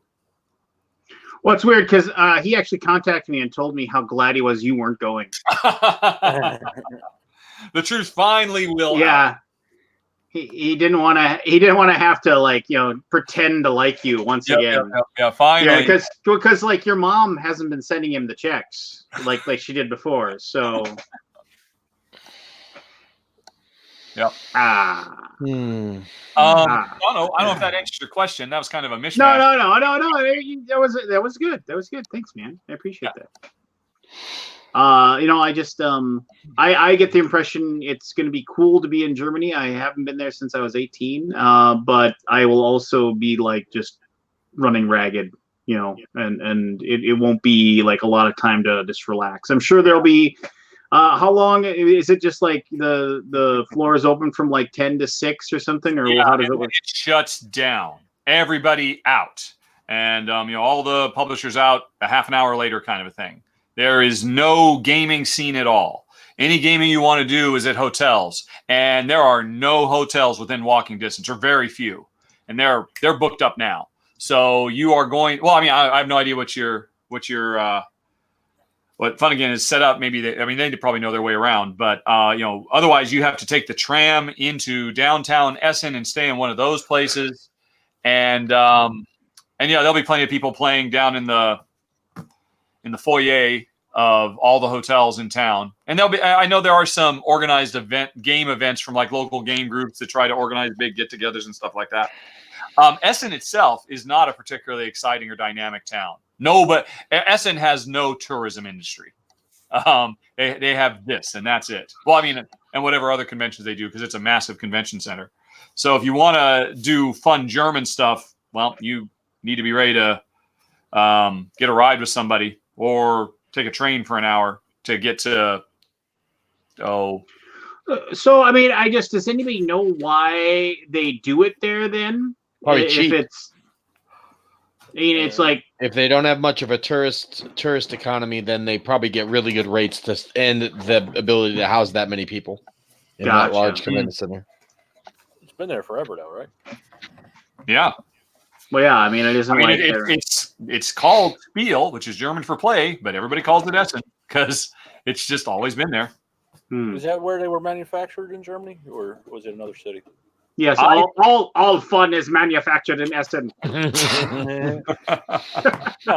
one of them, Lance, are you actually going to take that box cover and line yourself up so you can do the big No, probably not. Well, now I probably should, now that you suggest I do that. So, but is that how it looks outside? I'd have to look at the box cover. I will look at the box cover. That was called Essen the Game or something like that, right? Yeah. Let's see. BoardGameGeek.com. Essen. Now remember, there were 2 games, both themed on Essen, that came out that same year. That was weird. Yeah. Essen the Game, Spiel 13. There we go. Wow, is that long? Yeah. Oh, yeah. I know exactly where that is. That is on, they put you and everybody else on. There's a major pedestrian sidewalk that goes over the 4-lane road that runs opposite. So, yeah, you could totally recreate that picture, minus Friedman Freeze and Matt Gertz and everybody else. All those other people. Maybe I won't bring my box. I'll just I'll I'll superimpose it into the picture We after I need to get just make home. you a T-shirt with that cover on it. And you can wear it every day. Well, that just reeks of effort. So Well, I made buttons of it to walk around at Gen Con with one year. yeah. Hilarious. I thought it was funny. You thought it was funny. I know. Because you darn for sure wanted one of the buttons. Oh, I still have one somewhere. It's in a I drawer don't know what somewhere. I've done with those. So. Hey, I'm going to bed. Good night, people. Oh yeah, Keith. Well, do you have any words of wisdom before you take off? Words of wisdom. No, I lost the past 2 weeks to my life playing Fire Emblem on Nintendo Switch. Oh yeah, I wanted you to tell me about that. So You're not allowed to leave. can you tell me anything about it, or? So it's a role-playing game with tactical battles. That's what you're building up to, doing tactical battles to advance the story while you run around the school where there are 3 different houses. That's why it's Fire Emblem 3 houses. You run around a school as a professor trying to woo other students to come join your house while you're having some kind of inner kind of house conflict things going on. Nothing major, but you'll battle the other houses at some point as you whittle down their students because you recruit more and more of them. And you have certifications you get for your different classes, so you can start off as a most basic of classes, whether you're either a commoner or a noble, which have really no abilities. And then you can move into basics, which are fighter and soldier, depending on whether you're lance or bows or swords or axes, whatever you're focusing on, or a monk if you're into the arcane arts, if you will. And then you can move on to intermediate classes with things like mages and priests and thieves, and then to advanced classes with assassins and wizards or whatever, and then all the way up to master classes. And eventually you can get into cavalry and aerial cavalry units as well. And as the more you fight as a given class, you can build up and you can eventually master that class, which gives you a permanent ability. So it's okay to jump to a new class and makes you more and more powerful. All the while, you've got to take care of your item durability, and you eventually can forge new items and stuff. And it's big tactical battles. So you'll have a team of anywhere from 9 to 12 units on the map fighting a map full of dudes and stuff to go out and take out. There's a little bit of rock, paper, scissors to the battles a little bit, or maybe more Pokemon, if you will, from the standpoint of the aerial units are weak to archers. And the tank units are very weak to magic, things like that. So you've got to be careful about where you put things. There are different modes you can play the game. If you play classic mode versus casual mode, if anybody dies, they're dead forever. Dead. Casual mode, they come back to life after the battle. Oh, that sounds like Suikoden, if you remember that old school game. Yeah, so it's got modes that are lighter so that you don't waste all the time you've spent developing things. Now, if somebody dies, you do have an ability where you can click a button and rewind time so many times in a battle to undo your stupidity. So that you can back up time and redo things. Because you're also trying to juggle around, oh, look, there's a chest on this map. I either need to get a thief over there to open the chest to see what kind of goodies are in it, or I need to have a chest key to go open it. Or Shining Force. Shining Force was one too. Yeah. I love Shining Force. Yeah, this might be something I have to. My son never he's got the Switch in his room and he's never using it. I need to. Well, he used to use it to watch Netflix, but now for his last birthday he got a smart TV, so he just uses that.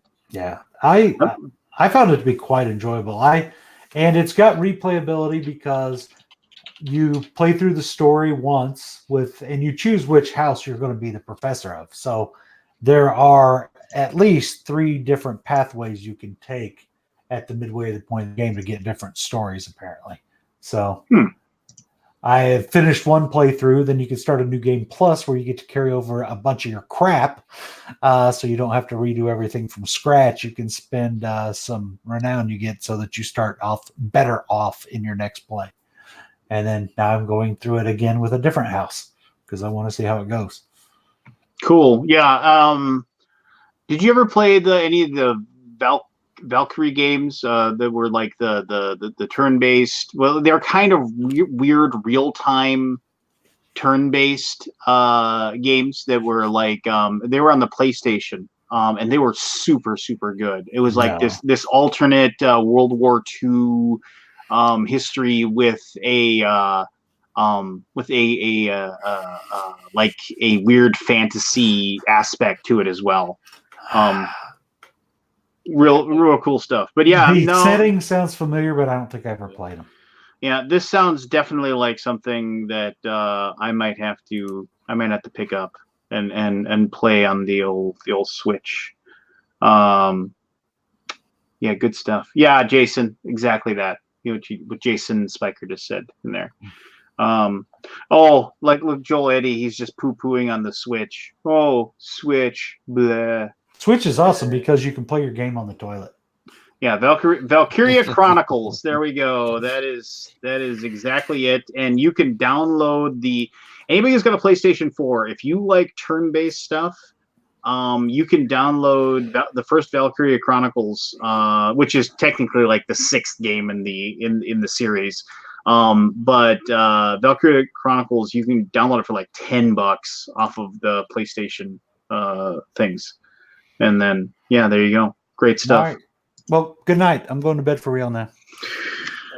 Good night, Shout out. Keith Collins.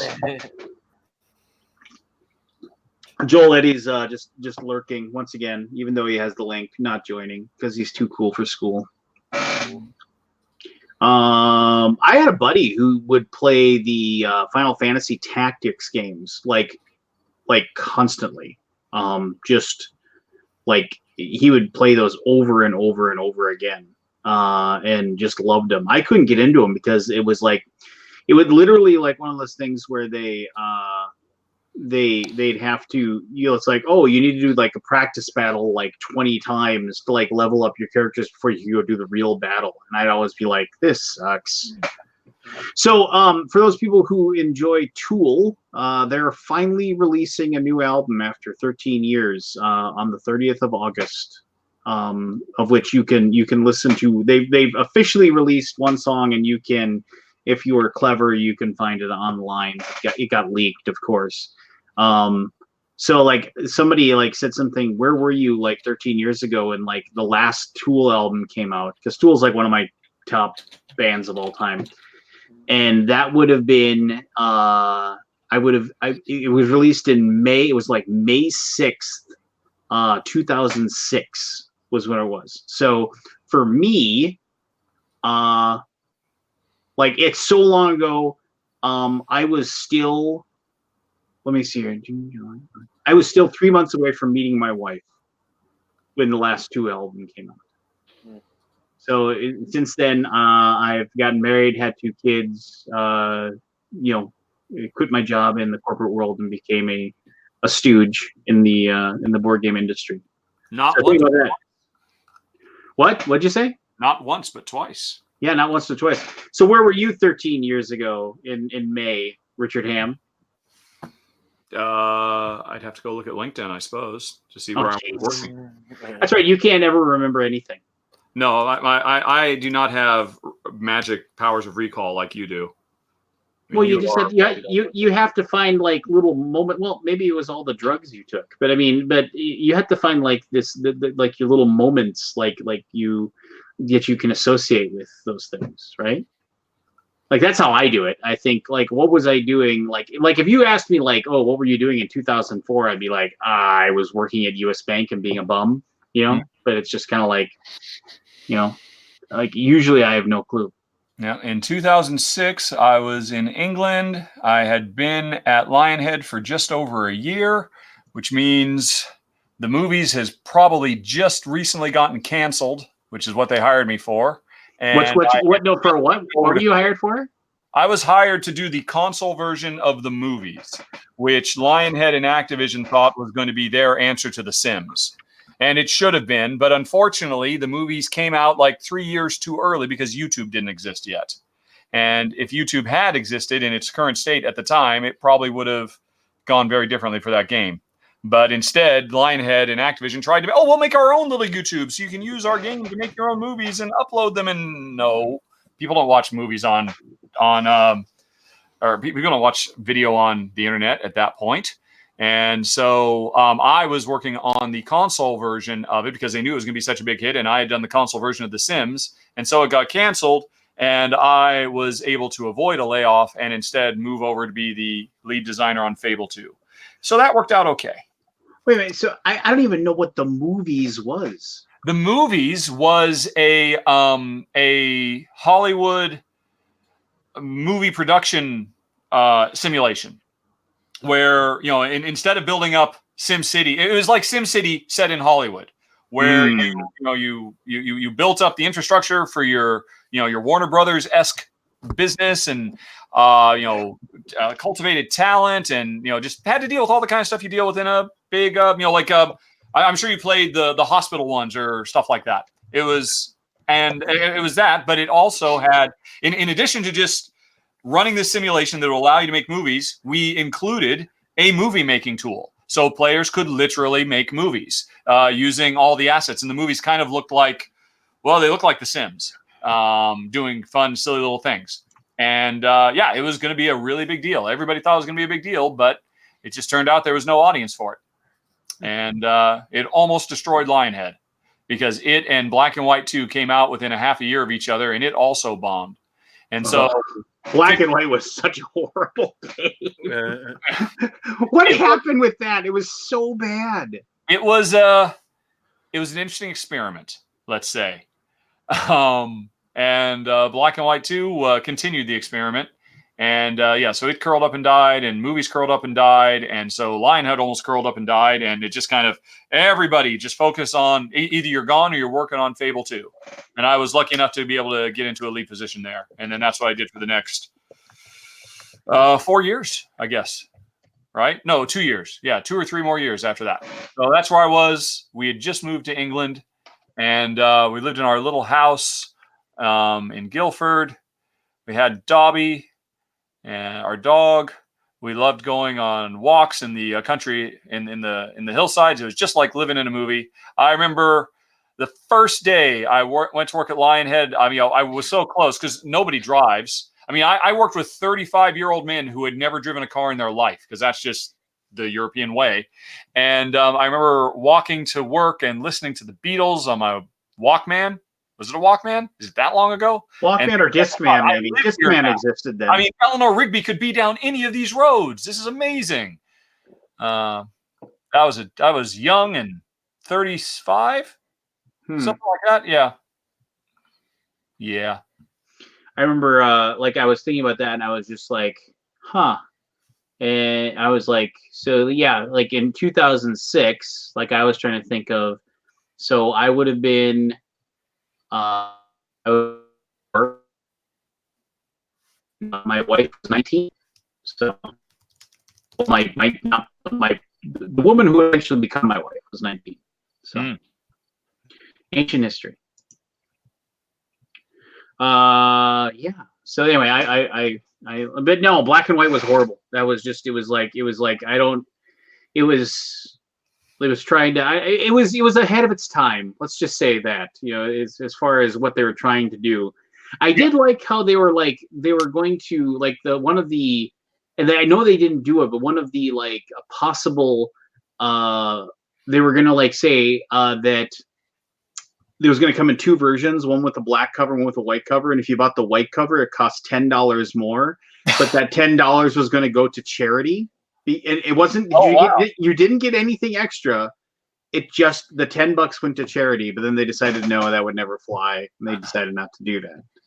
And it was because they realized that nobody was going to, because it was like the people that were going to buy the game were poor nerds who didn't have any money, and they weren't going to spend the $10. Yeah, I remember thinking Black and White was just gonna be amazing, and I remember because I really liked what's the game I'm trying to think of? Populous. Yeah, Populous. Like, I love Populous. Yeah. Even though it had kind of a steep learning curve, I just really, really loved that game, and I thought that was gonna be. I just remember there was. I remember the crowning achievement of this one thing was there was a puzzle where there was this guy standing, this person sitting around these stones, and there was, and then the stones were to play music. And so there's basically these boulders, and so like you're the hand of God, and you would click on these stones, and the little guy in there wanted you to like click on the stones in the right method or whatever, and he would like sing the song, and you had to copy it, and like it's like kind of like a Simon Says type thing. Mm-hmm. And I remember I was sitting there and I was trying to figure it out, but like for whatever reason, even though it sounded like mine sounded exactly like his song, like I couldn't get it done. And that was also one of those games too, where now like computer games are like, oh, if you screw something up, like they'll bring you back and they'll let you, okay, try again. That was a game like, oh, did you alter the world and so you can no longer access that area? Well, I guess you never get to do that, just because that's the way the world worked. And that it was like the things you did were permanent. You had to like reload a save and stuff like that. But I remember I was sitting there trying to get these stones to work, and I was just half hour of just frustration. So I just That was used in Populous or Black and White? that was in black and white. And Yeah, then, that doesn't sound like a Populous thing. no, it was a black and white thing, and I got so frustrated. I just picked up all the stones, threw them into the ocean, then picked up the guy and threw him into the ocean too. Well, see, and that means Peter Molyneux would list that experience of yours as a success. Really? Because he gave you the tools to have a cathartic release. Oh, well, And he was all about that kind of thing. Yeah, I'm sure if he could have seen you in a focus test behind the one-way mirror, he would have been smiling ear to ear. Yes, we have done it. This game is ready to ship. It's just like, I'm going to heave all your musical rocks into the ocean. I'm going to throw you after them. See you later. Yep.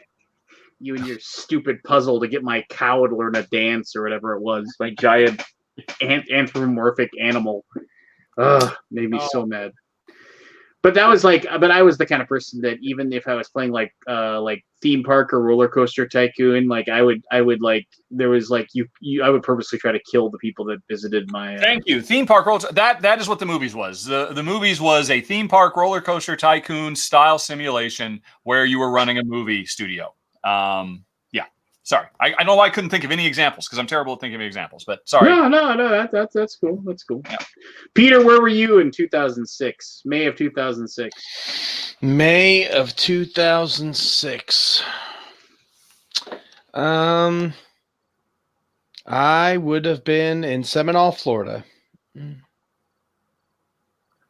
Are you going to give us any more background, or are you witness protection? No, there's nothing exciting going on with my life back then. I was working for UPS and just I was in witness protection. There's not a whole lot of excitement going on pre 2014, 2013 when I moved. So there was not a whole lot going on.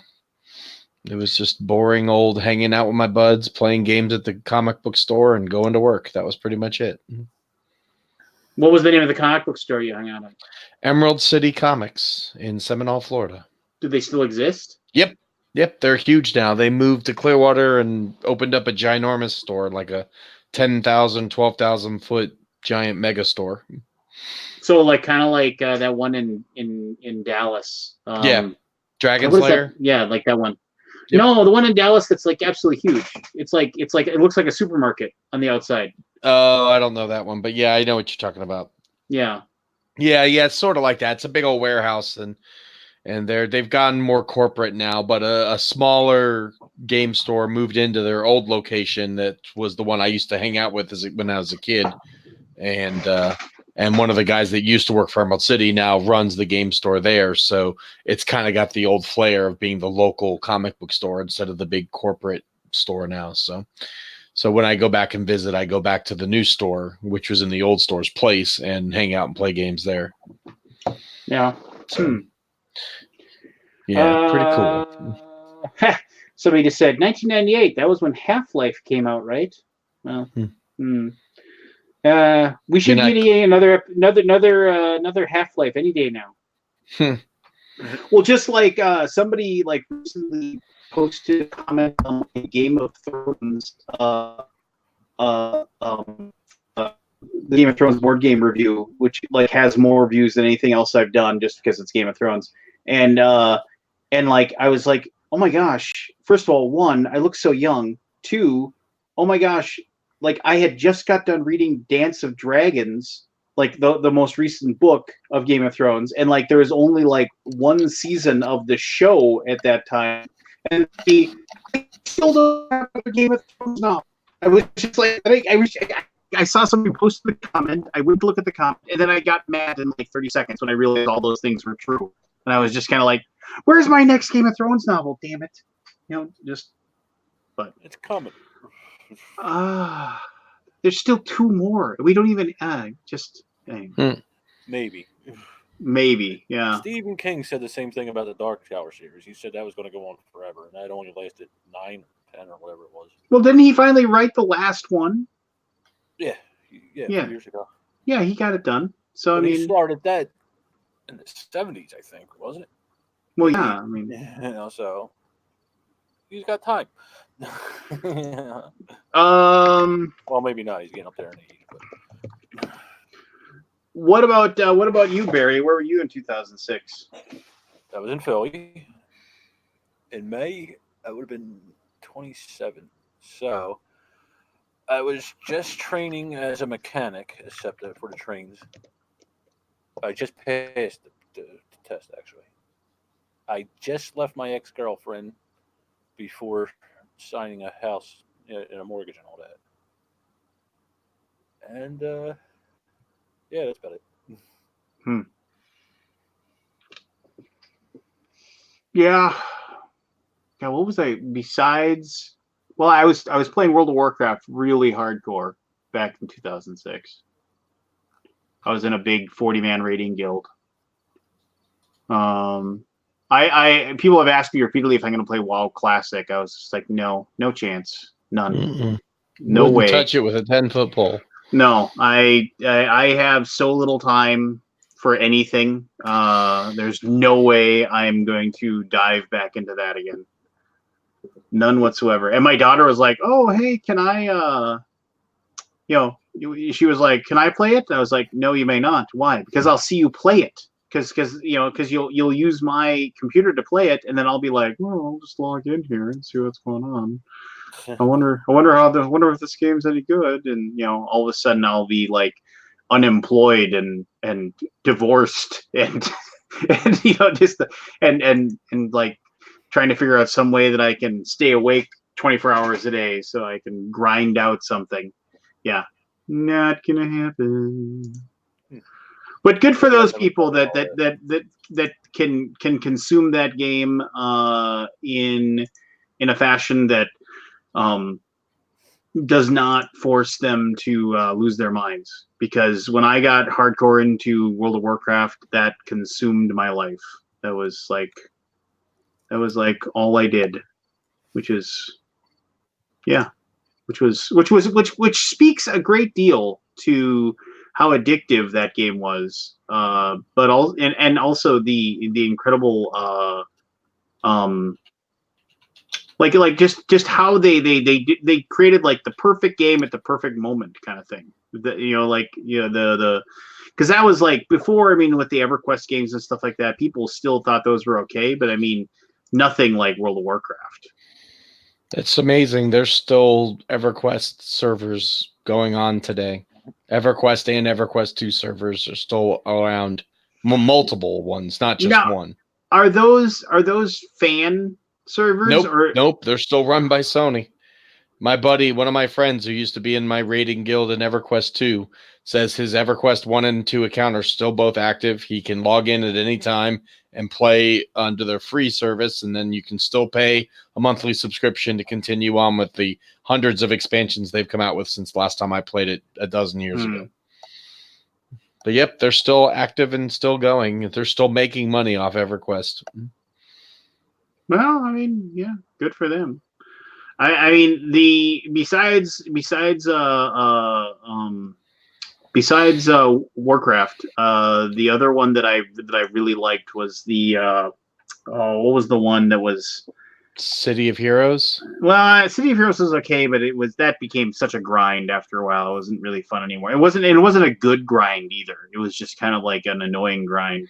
No, what was the one that was the Three Realms?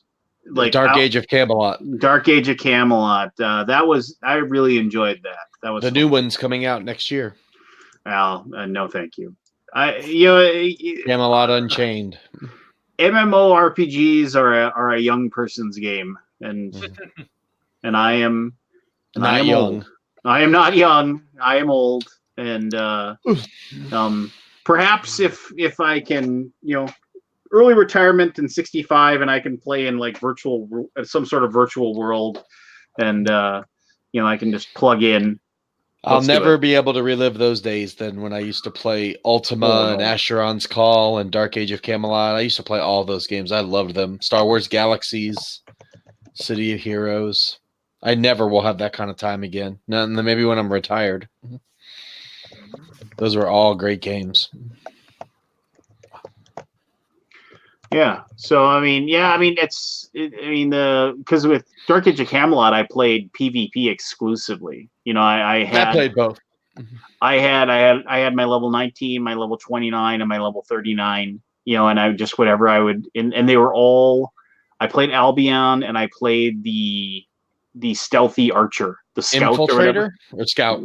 The scout, the one that had the really good longbow. You could shoot further than anybody else, and you could go invisible. And I was just like, and that's what I would do. I was that jerk that would like sneak up on mages who were sitting down to rest, and so I would get like the triple damage on them from way far away, and but yeah, that's what I like playing, the jerk. I know, strange. Go figure. Go figure. No, that was like those moments where it was just like you would have those like signature moments in those games, right? Where you'd be like, oh wow, that was so cool, that was a great moment. And like I had the same thing with World of Warcraft too. But I mean, I like my wife's like, well, why won't you play again? I was like, because I don't have. I don't work a noon to 9 shift anymore where I can work until 9 p.m., drive home, pick up like takeout, or throw a frozen pizza in the oven for my meal, and then like sit down in front of my computer and play from like 9:30 until like literally I'm falling asleep in my chair, crawl into my bed that's 3 feet away, wake up at 11, and then redo the whole thing again for another day, and just do that repeatedly. It's like and that's what it took for me to be at like top level. And she's like, well, you don't have to be top level. You can just play like normally. I was like, no, you don't understand. I played the game at like tier 1 40-man raiding guild. I experienced the top level stuff, and without being able to do that, I wouldn't be. I just wouldn't want to play. Has your wife met you? Does she realize how competitive you are? Oh yeah, I mean she knows how competitive I am, but she's just like, and like I watch because she plays World of Warcraft, like real World of Warcraft. She has a group with her because I got her into it, which was kind of cheap because like I would get her because she would get off work early, and so I would say, yeah, go ahead and play. But then when I got home, I got to play, and so then it was just so I didn't have to wait in line in the queue because she was already playing. And so I'd get her to log out and I'd log in on my account because I let her use my account. Anyway, so I would, but she plays like there's they play WoW every Friday night for several hours as a group and do their thing. And I watch her play and it's just like, it's WoW on easy mode. And she's like, and then she was all excited. Oh, they're going to have Classic. You should play this. And I was just kind of like, I'd be lying if I wasn't interested, but I'm just not gonna pull the trigger. Oh, hey, Forrest is here, everybody. What's up? Hello. Play some new games. What you play? Let us know. I use the word new loosely. The first one was Dragon Scales, the new one from Arcade Wonders, which I really like.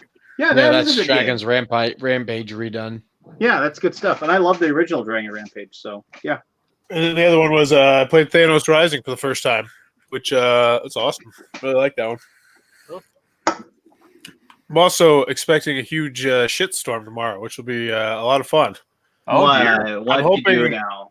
I don't know. I'm starting a new video series I'm going to try for this week and maybe next week where I cover board game news.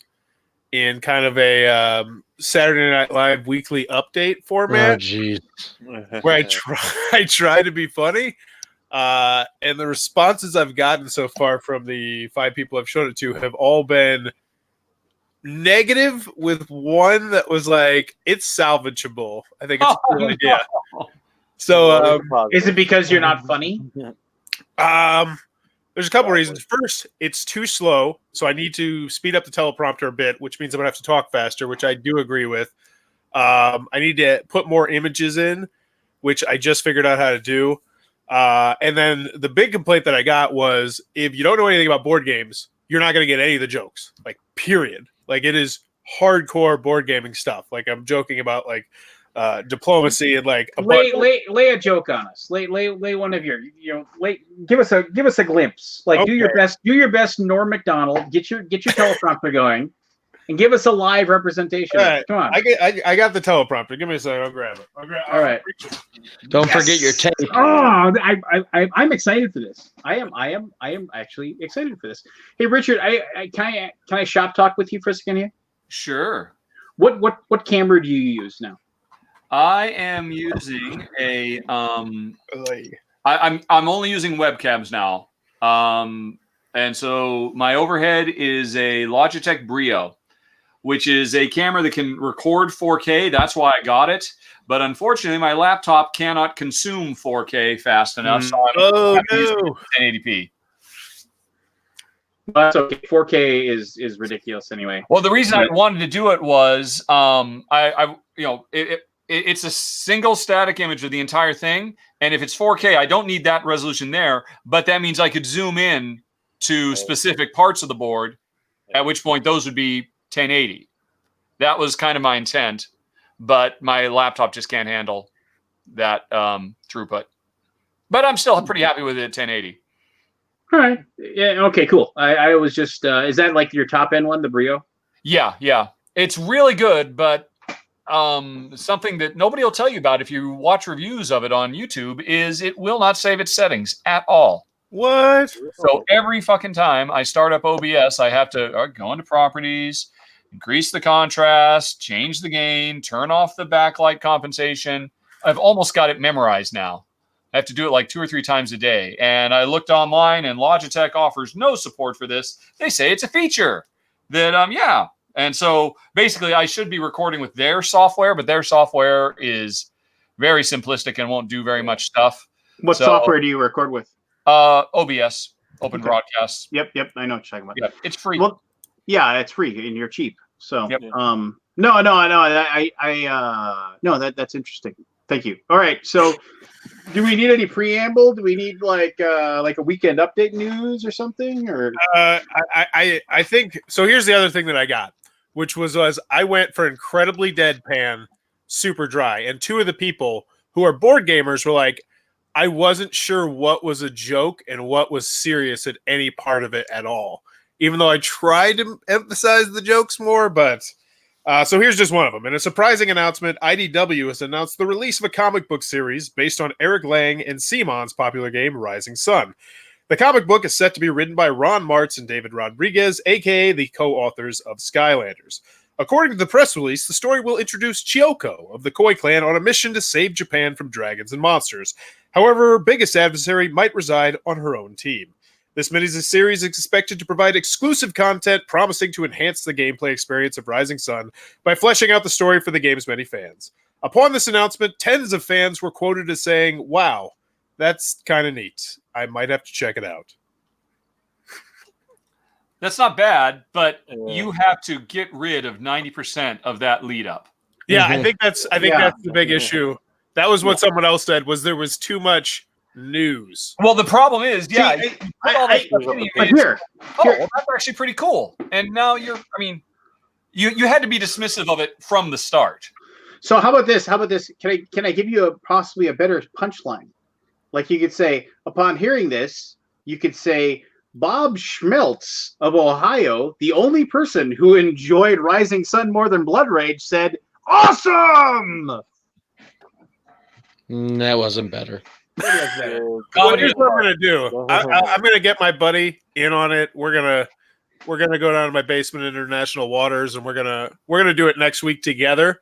Because no matter, I'm pretty sure this is gonna get fucking lame tomorrow.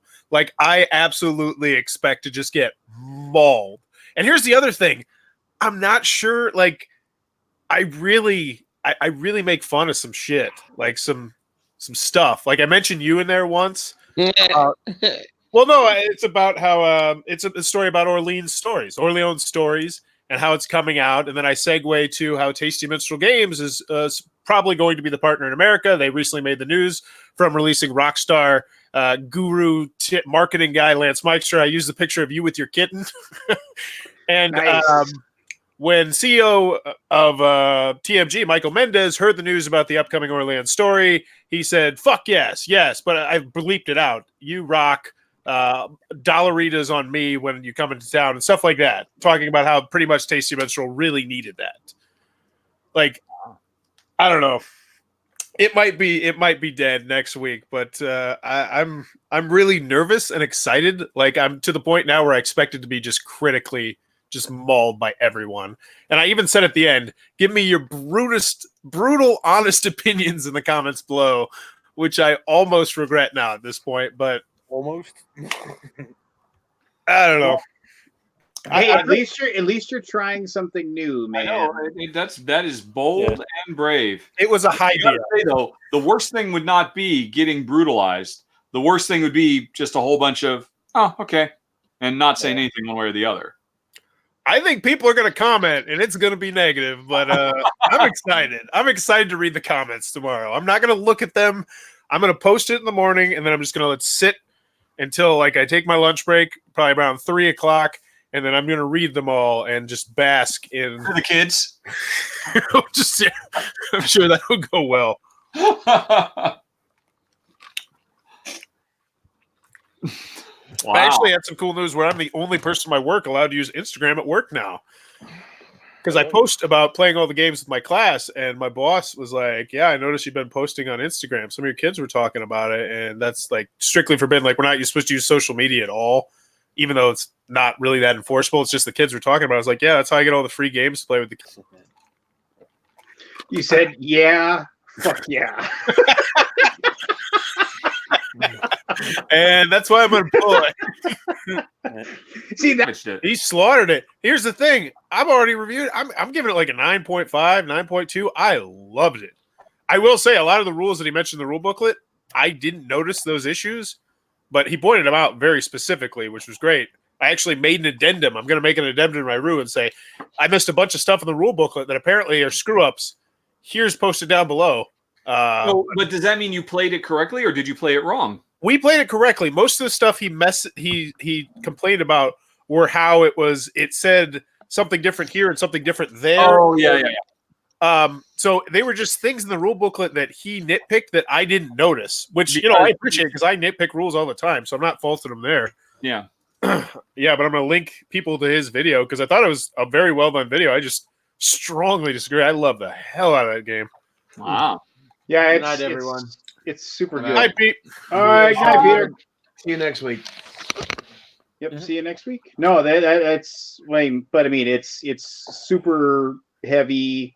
Oh, so good. So the choices, like every choice, like what I really liked about it was like every choice is like a hard one to make, and as you play through the game, and I played it twice now, it's like you see more consequences of the choices you're making as you play. Yep. Oh. And I think like, I mean, have you played any 18xx games before? I played one. I played a crayon drawing one a long time ago. Okay. That I liked a lot. Yeah, so I mean, it's so so it has a lot of that stuff going on, like and so if you're not, it's kind of okay. This is what I'll say about this, where it's like I feel like kind of how Root was a war game for people that didn't realize they were playing a war game. I think in a way, City of Big Shoulders, because it has like kind of like it kind of hides its 18xx stuff a little bit.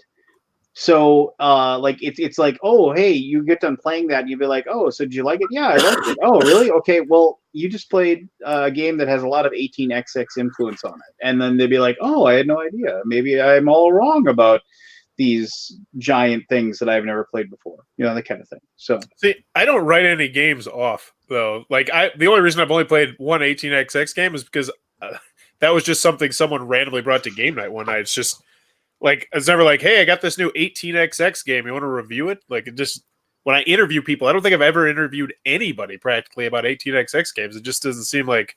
Well, because it's just like you probably haven't interviewed a lot of people about like the most recent GMT release. You know, like those games kind of fly under the radar as far as, but they have their staunch advocates and believers, if you will. So whatever. Does anybody have any like SN games where they're just like, oh man, I really want to make sure I get that? Orleans stories, baby. Oh, all day. 60. The game's going to be 60 to 180 minutes per play, too. Which just, gets me so excited. Per player. Why are you excited about playtime?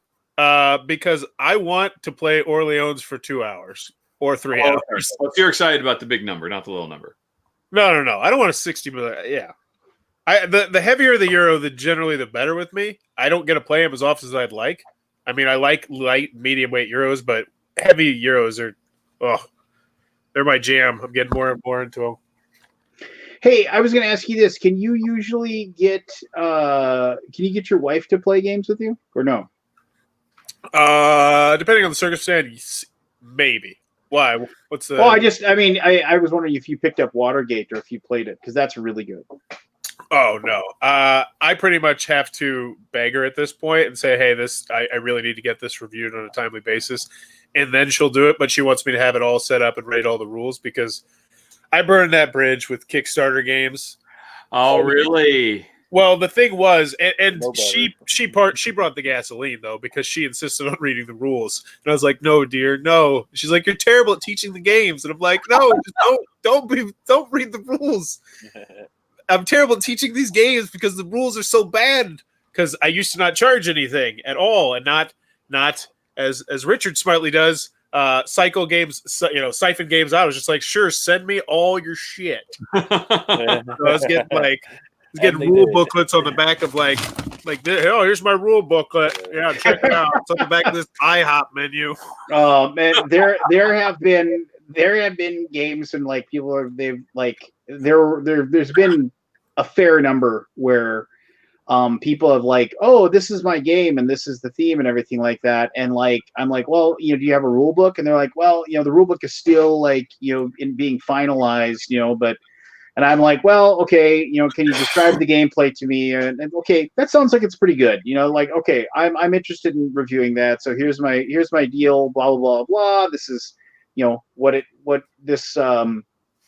my fee and everything for this Kickstarter. And then like I get the thing, and like I'll take the rule book out, and then I realize that it's thick, and it's like, there's like no pictures. And it's like all like words, blocks of text. And then there's like little indentations where insert picture of setup board here and stuff like that.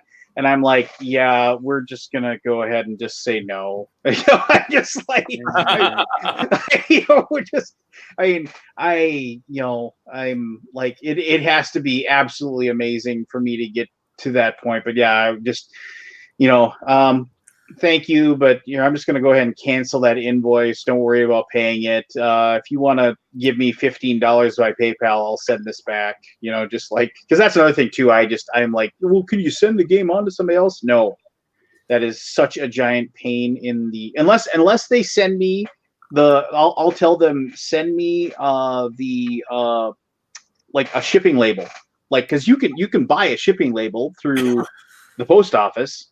And it's just basically, and you just put that in the box with it, and then I'll save the box and I'll do the review, and then I paste that shipping label on top of the one that's on the box, and then when my postal person shows up, I just hand them the box. Here you go, And they're like, okay, thanks. Because otherwise I have to drive all the way into town, and it's like a 15-minute drive, and I got to go to a freaking post office or a UPS store. Don't you have a printer? Well, sure I do. Why? Well, because why should I use my ink? I suppose there is that concern, but I was going to say you can just print out a label and UPS will just come to your house, or USPS will come to your house and pick it up. Yeah, no. I'm sorry. It's just like, you want me to do this and send it back? I normally I say no, thank you, not going to happen. And because the whole process of having to then send the game off, bleh. It's not fun. No, it's just such a giant pain. I mean, I get it. It's probably a pain for you to have to put it together and send it to me too. But I mean, I don't know. That's just. But that's the time when I will I'll go through the possibility of saying, hey, yeah, I'm gonna pass. I'll be happy to send this back to you, but you got to send me a label or something like that, or at least PayPal me the money, and then I'll go ahead. Oh yeah, of course. Yeah, you don't pay for shipping. Yeah, I mean, I ship stuff for publishers all the time onto someplace else, but they always just pay me the shipping. I guess I could charge for the ink as well. You should. Well, no, my younger brother.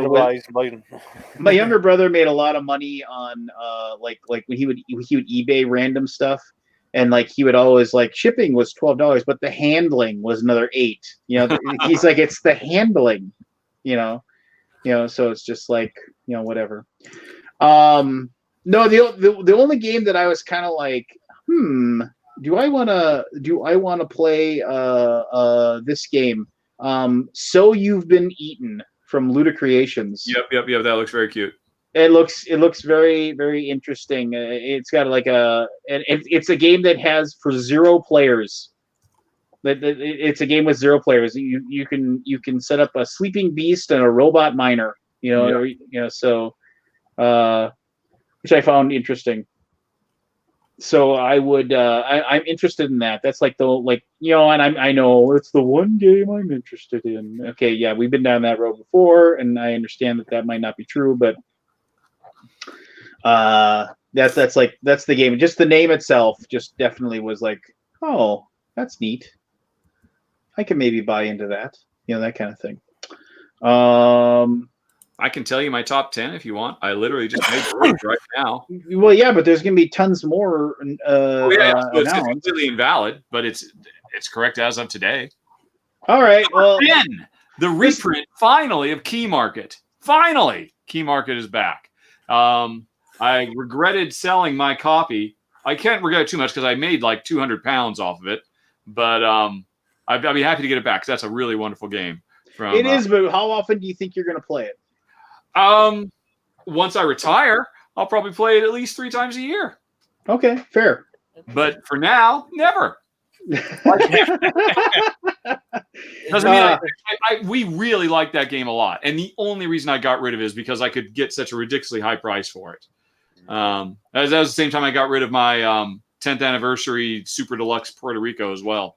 But anyway, I still have a copy of that in shrink. I should probably sell that. You should flip it because isn't that deluxe version without the metal coins coming? I think it is.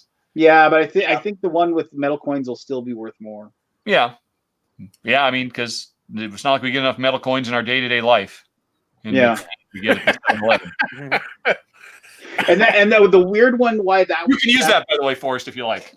Well, the weird thing about that is that they actually somehow Rio Grande Games somehow got that passed because the coins are too small and they're like a choking hazard or something like that. So it was and I think the coins actually, and it wasn't so much that, but I think they also had a lead content in them. So they couldn't ever offer it again. I remember if I'd have to go but for some reason that stuck in the back of my head that there was some background there why they were never able to offer it again.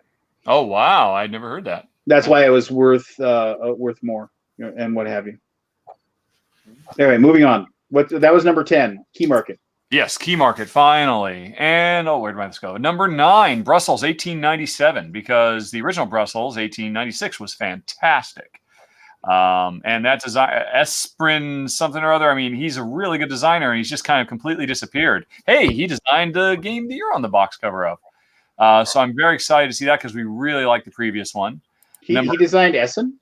I think so, yeah. Or I think he was okay. a co-designer on it. I don't think he was Okay. the designer. Maybe he did development, but he got his name on it, kind of a thing. Okay, I got you. Yep. Moving on. Number 8, it's the year of Tony Boydell with Alubari, which is basically Snowdonia 2. Snowdonia is one of my favorite worker placement games of all time. So, do you have the giant master set? No, but I have everything the master set has because I collected every single promo throughout all the years. Although I think there was some special stuff in that, and I'm like, okay, I didn't want to know about it. Yeah, I no longer have a complete collection. Well, I mean, well, we'll talk. Okay. And continuing with the Tony Boydell love, number 7, Foothills, which apparently is like a little card dice version of Snowdonia that he designed with somebody else. And I just love the man. I think he's great, and I think his designs are great, and he should get more love. Number 6, Fistful of Meeples, because I have become the biggest Johnny Pack fan this year, as we talked about earlier with Coloma and Sierra West. Number 5, Trismegistus. How do you say that word? Yeah, that is so good. Oh, that is. You played it, or you just? Oh no, I played two rounds of it at Gen Con. They're like demo copy, and it's so delightfully heavy and wonderful. Yeah. So okay, well, it wasn't number 5. You've just bumped it up to number 3. So my new number 5 for Forrest is Orleans Stories. Woo! Yep. Number 4, Lorenzo Il Magnifico, the card game, because Lorenzo is fantastic, and that group of designers is amazing. Number 3, Trismegistus. Number the Teotihuacan. Yeah, I know. Yeah, it's the Teotihuacan of the year. Number 2 and number 1 are almost tied because it's another Fister double Fister, Newdale and Maracaibo, and Fister has not gone wrong at all. I mean, he is just knocking it out of the park. He is the heir apparent to Feld in my book. Newdale is basically a big board game, story-driven version of Oh My Goods. No, not Oh My Goods. Port Royal. It's either the box version of Port Royal of Oh My Goods turned into a big narrative, storybook game. And Maracaibo is just his latest big heavy Euro after Blackout and Mombasa. Why do you think Blackout died? I don't know. It's really fucking good. Was it the theme? Was it just like the theme was just kind of? I wouldn't say the theme, but the presentation of the theme. I mean, because it really got beat up for its presentation because it is. Hey, it's a Blackout. Well, let's just literally give you a black board. It's practically the Spinal Tap. How much more? None more. In terms of its blackness. So yeah, I was wondering if you'd pick up on that. Yeah, I got it. It's like how much?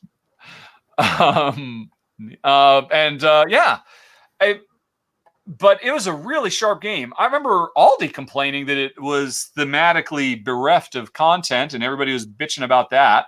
I remember people complaining about the fact that he did his little, hey, you can just play the game, or you can play a little tiny 5-chapter narrative story.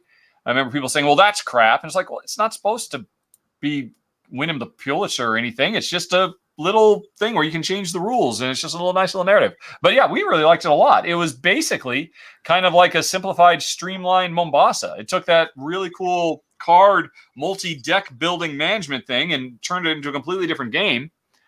I guess it was kind of weird. You expect it to be co-op, but it's not. It's competitive, and that's kind of like a weird thematic mismatch. Oh, we're all trying to help people, except not each other. So that was weird.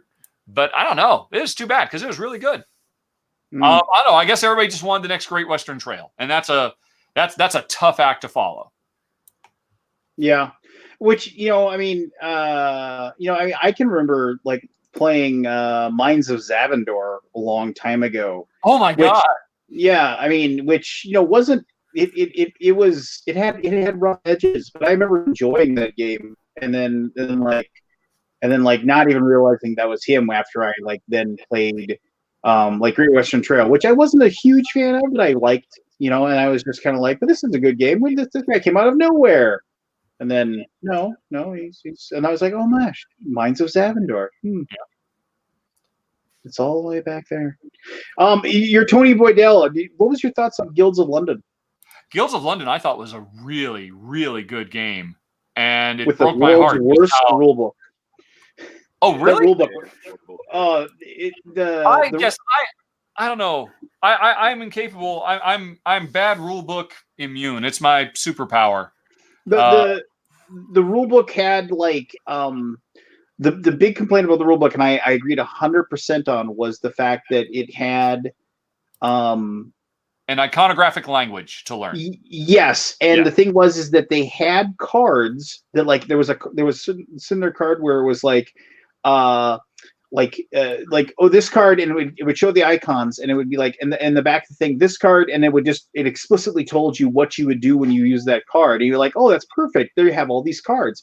But they only did it for some of the cards, and then but they did it for enough of the cards that you were then able to reverse engineer. You could reverse engineer it was literally a language that you had to learn. Yeah, and it was just it was like, why wouldn't you just do it for all of the cards? That caused a big argument in my game night one night, where someone was like, "No, you're a fucking idiot. They're all in there." No, they're not. It's not in here. I still remember that.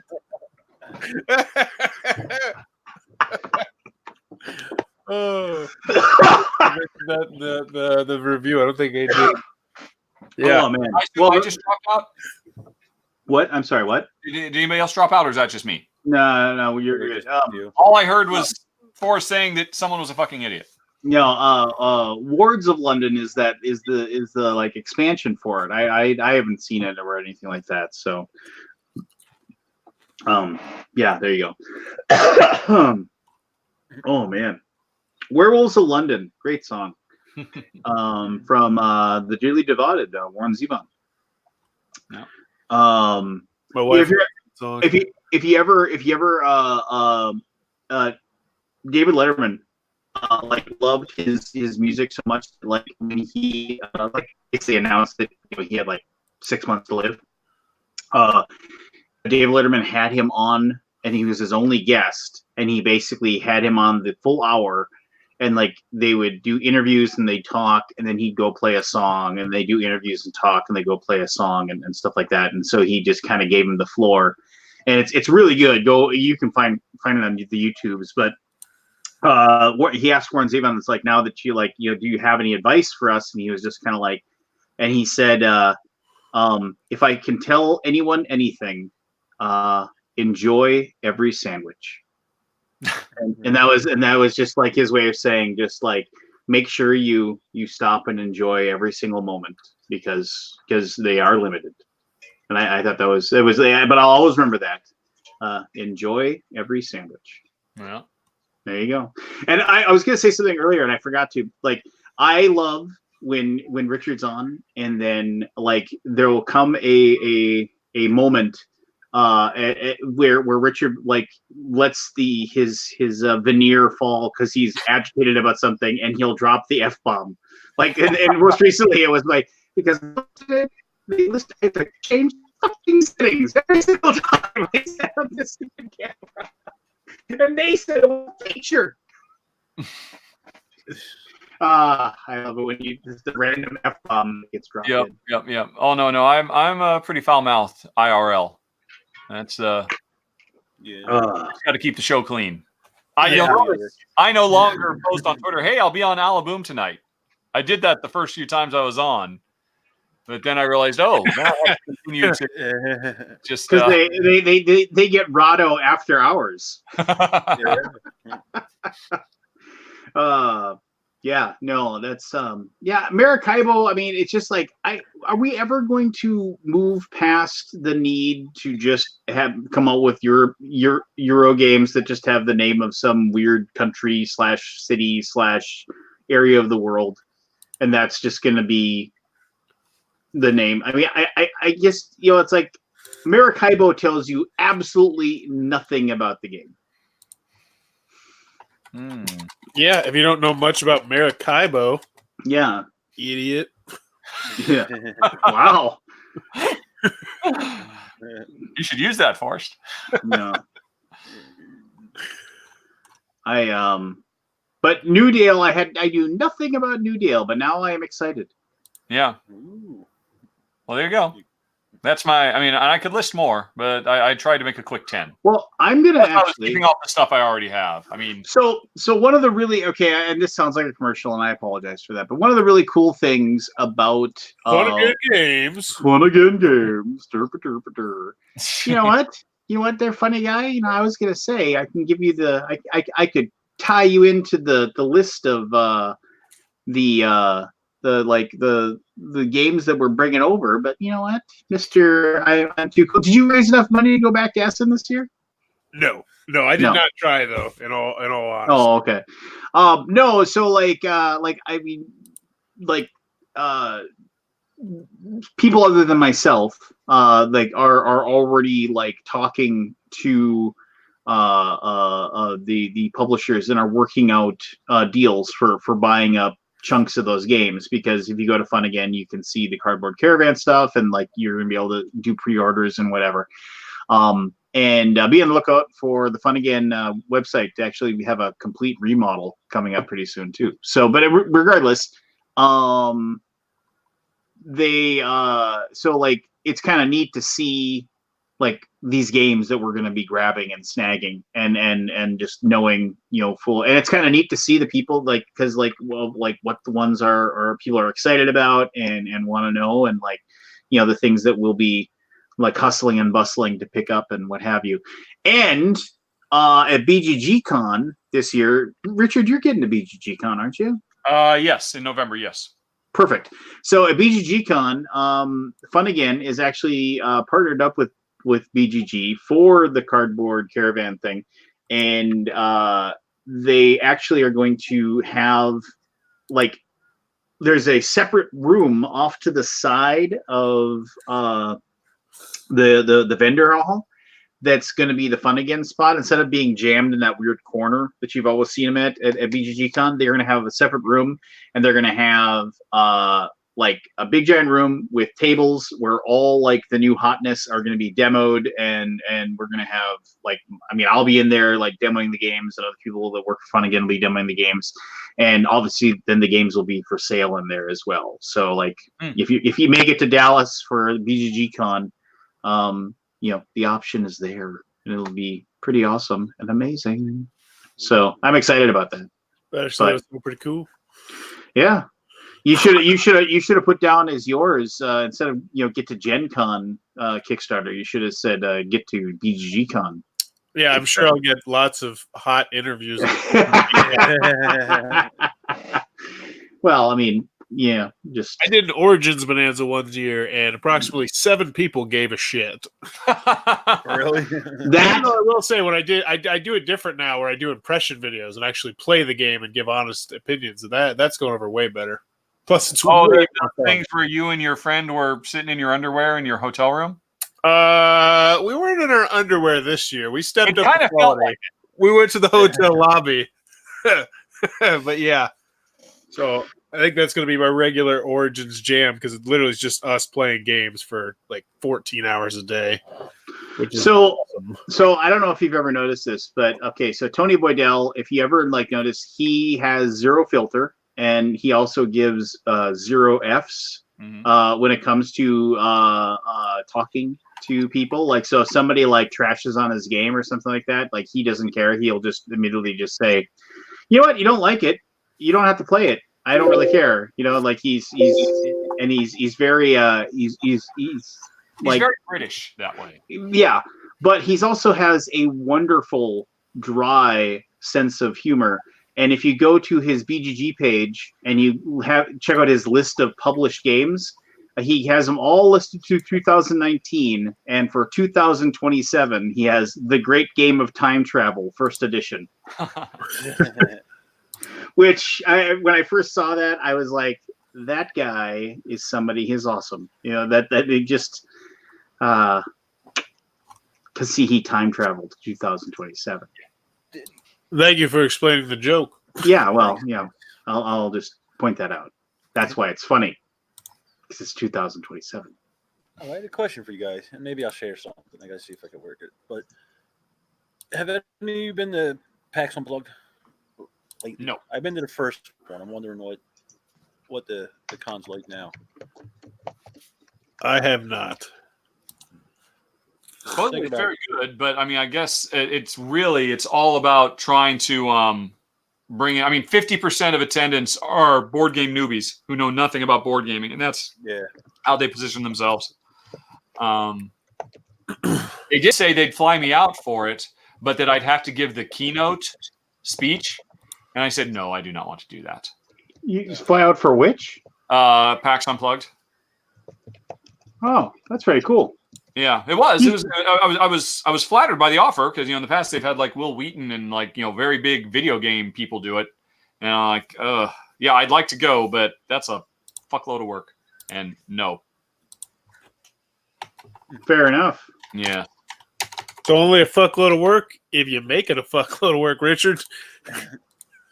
I'm Just yeah. I'm sure I could pull it off, but not interested. It would be a little bit. I think it'd be more difficult than if you were doing it like Gen Con or Origins, just because you'd have to take the crowd into consideration. Oh yeah. No, I'd have to make an entertaining speech. Well, no, but I mean, you'd want to aim it more towards casual gamers, I would imagine, as opposed to say more like your audience. Yeah, I know. That's a good point. I mean, although I think probably, I mean, well, actually, no, you're right. It'd have to be because there's no video gaming there at all. And the main thing is, I would say, well, I've made video games for fucking 20 years. I think you should open with that. Hello, everyone. I made video games for fucking 20 years. I mean, yeah. If it were a regular PAX, I could just get up there and talk for 20 minutes about working with Peter Molyneux. But and speaking of, by the way, Lance, when you asked earlier about May of 2006, I tuned out for a while because I went back into Hotmail and found all my emails from that month. Mm-hmm. And apparently in the month of May 2006, I was so miserable that I was talking to pretty much every publisher in England trying to get the hell out of Lionhead because Peter was making me so miserable. And ultimately I ended up staying because they gave me some golden handcuffs after Microsoft swooped in and bought them. But that's the only reason I stayed and finished Fable 2. I totally forgot all of that. Not that that's either here nor there, but it just popped into my head because Peter's on my brain now. You spinning your wedding ring? Yes, I am. Do you have any? Here, this is a weird question for you. So, do you have any like weird what's what I'm looking for here? Fetish. Oh yeah. She's like, I thought I was the one who still maintains a Hotmail account. Wiki said, yes. I always laugh whenever I have to email Richard because it's richardham@hotmail.com. I own it. No one else can have it. The only thing would be better if it was like a CompuServe. Email AOL.com. But no. So like when you spin it or whatever, first of all, like I always give my wife a little bit of grief because, and I think I've told the story before, so I apologize, but like when my wife and I were going to get married, it was like one of those things like, well, we already had like a 3-year-old daughter, so it was just kind of like a regular progression of things. We just we were in the process of building a house, and it was just kind of like, well, might as well just finish it off. And so I, of course, I did the very romantic thing of taking my wife to jewelry stores and like having her basically tell me what kind of ring she liked. and then I went like a few days later and like basically bought like the one that she wanted, and then went through the whole deal. And so like it was, time was coming and we're getting closer and closer to our wedding day, and my wife's like, what kind of wedding ring do you want? And I was like, I don't even care if I have one, it's no big deal. And she's like, come on, you gotta pick one. And I was just like, you know what, just like a buddy of mine had like just a tight in a fashion fine. That's fine. And she did some research, and she found like tungsten rings were actually like stronger rings, and this, that, and the other thing. And I was like, that's fine. And so I remember she sat me down, and we were looking at Overstock.com, and like we had gone someplace and found out my ring size, and like she was like, which one do you want? And I was like, that one's fine. That one's right there.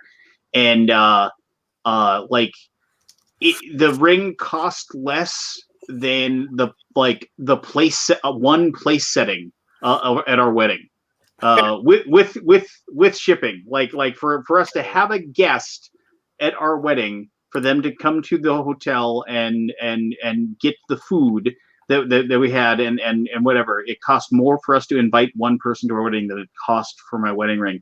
And it's like, and it isn't even really tungsten. It was like it's like, I have no idea. Like I asked, like, cause it's not shiny anymore. It's like scratched up. I remember I had a jeweler look at it, and he's like, yeah, that's not tungsten. He's like, that should not be scratched at all. There's like no way. If that was tungsten, it should still be shiny. And I was just like, oh, what is it? He's like, that's probably like a zinc ring or something like that. It's just some weird alloy. Oh, but I was like, but they stamped tungsten on the inside. And he's just like, yeah, they sure did. He said. But no, I'm really weird about my ring. Like if I ever take it off, like and I do that thing with you spinning it, like I have all these like really dumb like habits. Like I look at the ground when I walk, and I try not to step on cracks because I just don't. I don't know why, I just don't. But like if I ever take it off and I start spinning it, I have to catch it between two of my fingers. And catch it, and before I can put it back on. And so like I've been sitting at tables, like just sitting there spinning, you know, because I would do some dumb thing, and my wife's like, let's go. I was like, I can't leave yet. You know, and it was just like, this means something. I have to do this. Touch every doorknob 3 times. No, I've never been that bad about. I've never like done that classic like OCD stuff. It's just weird things like that. I'm not like, oh, I need to like, you know. Well, wash my hands. You love your mother so much, you're avoiding stepping on cracks. So, well, I think it's just one of those things where, I mean, when I drive underneath the train, like my grandmother once said, make a wish. And so now I can't not make a wish when I drive underneath the train. Like it just the wish not to die. Yeah, I wish the train doesn't fall through. You know, just like But no, it's something like that. You know, I throw salt over my shoulder when I spill it. Really? Yep. Nobody else does this crap. I do this crap. I hold my breath by a graveyard every once in a while when I remember, but no, that's mostly just to see how long I can hold my breath.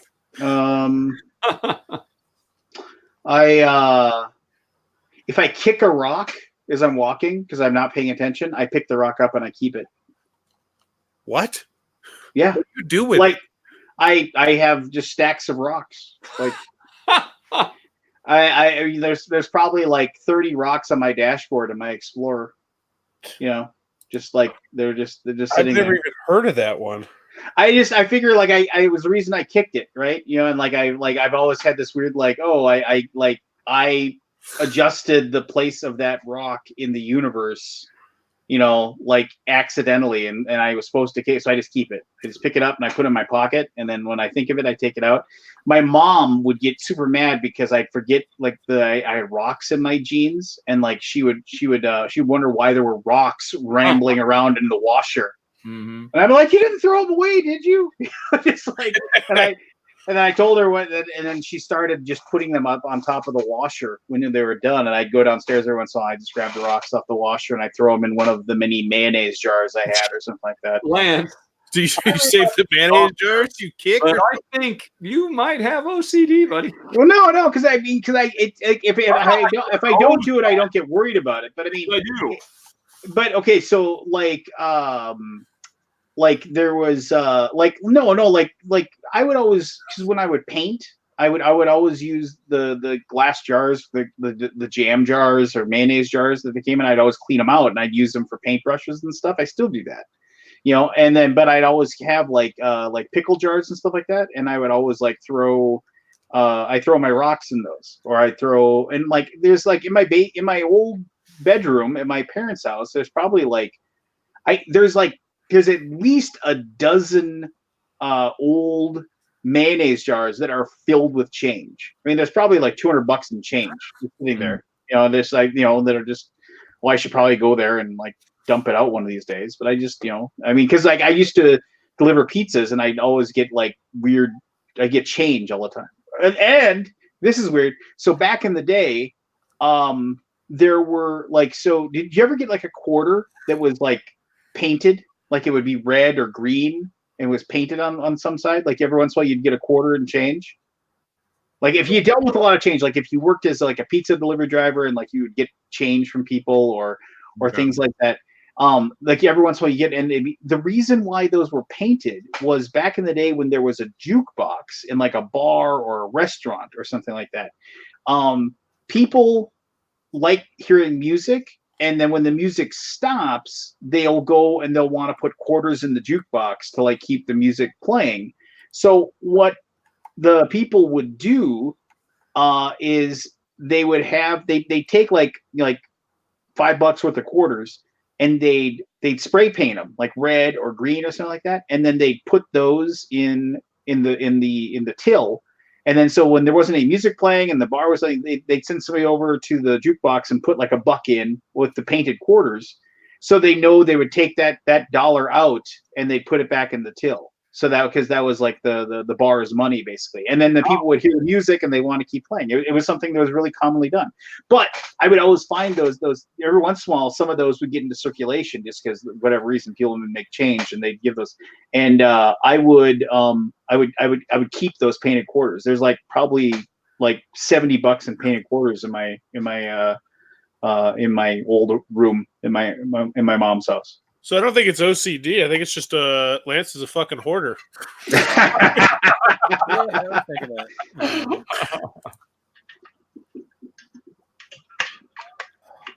I was thinking about like I got to do I got to start making the really tough decisions on my purging really soon. I've been putting it off. Like, you know, like again, I'm looking at games that are up here right now, and I'm like. I have the coffin box of Rune Wars, and I know I have all the promos in there. I have all of the expansion stuff in there. I was like, but I haven't played it in 7 years. Why do I have that? Sometimes it's nice just to have things. It is nice to have things. Yeah. But you know, I need like a shed in my yard to like probably house my things at this point. You need to get one of those things like I can't think of his name. Your old metal and your old podcast buddy. Oh, Marco built the thing in his backyard. Or whatever. I know, yeah, that was amazing. With sliding shelves and all of that. Yeah, no, it's pretty cool. Well, I have actually. So there are prefab shed units that you can get that are actually more of like a separate little house, and which is I think what Marco used. He used the prefab one, and then he just outfitted it on the inside. And it would run me about 12 to 14K to put one of those in and wire it up. You'd have to you would have to have, because it's so cold out here, I'd have to have electricity in there so I could have heat. And you know, but I mean, I could definitely do it. It's just, you know, it would be tax deductible. And I could definitely do it if I wasn't married and I didn't have a wife to convince me. I'd have to convince her. It's like, yeah, I think me spending 12 grand on this is a good idea. And just tell her you'll get the basement back or whatever. Yeah. Yeah. No, she'd say, better put a bed in there because that's where you'll be living.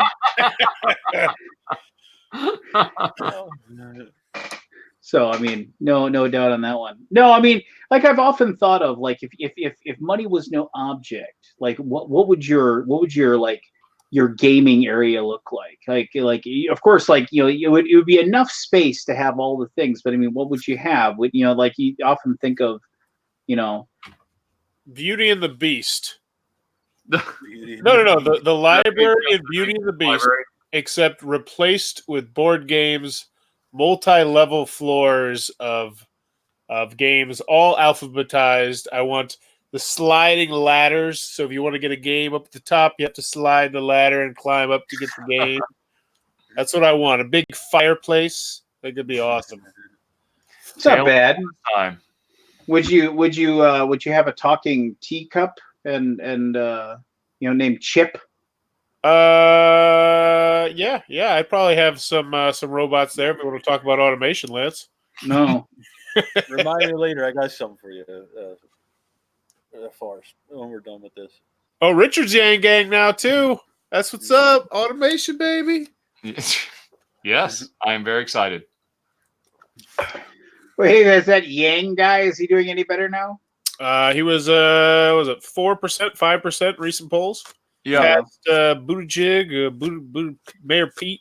No, it's going to be a bunch of more old white men. Enjoy. Nope, I'm telling you, Yeah. Biden's going to stick around. Bernie or Warren, one of them is probably going to stick around. It's going to be Yang. He's going to be that third dark horse. I'm calling it. You laugh now. You won't be laughing after that September, October debate. I put my money where my mouth is. I gave him $25.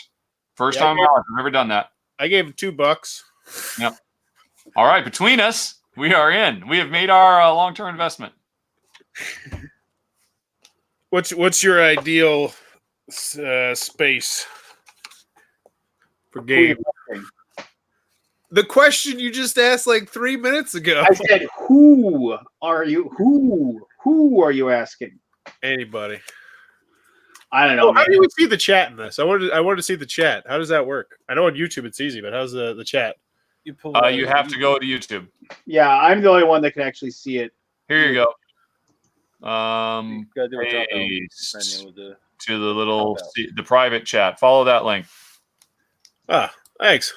I would probably like it would be part my dream of like having the most awesome comic book / game store of all time, and like the basement would be the either the top floor, like it would be a multi-level store. So like the first level would be comic books, second level would be like tabletop games, and then like in the third floor would be like a super awesome with like lots of open windows so you could let natural light in, but also like really good lighting, lots of really good tables to play your games on, and like just a comfortable gaming area. And that's like and I would, but this is of course because I'm a billionaire and I can just lose money on this store every year because it would never I never sell enough to be successful. But I would just, that's where I would just like hang out.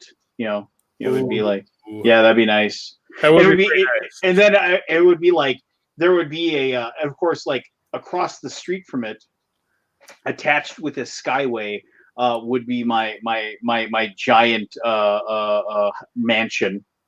So I'd be able to like just walk over to the gaming area from my mansion, and like hang out, and then I could just get up from the table and walk back to my mansion, of course, because I have billions of dollars. Again, you should have a mall food court connected as well. Oh yeah, just like a Gen Con. Yeah, totally. Like a mall food court with like really good like ramen, really good pizza, like really good sandwiches. So I could enjoy every sandwich. Mm-hmm. I would for you, Forrest. I would allow you Taco Bell. I would have deluxe apartments attached by another walkway across the other street where I could let all of my friends live rent free, in like deluxe, like penthouse suite style apartments.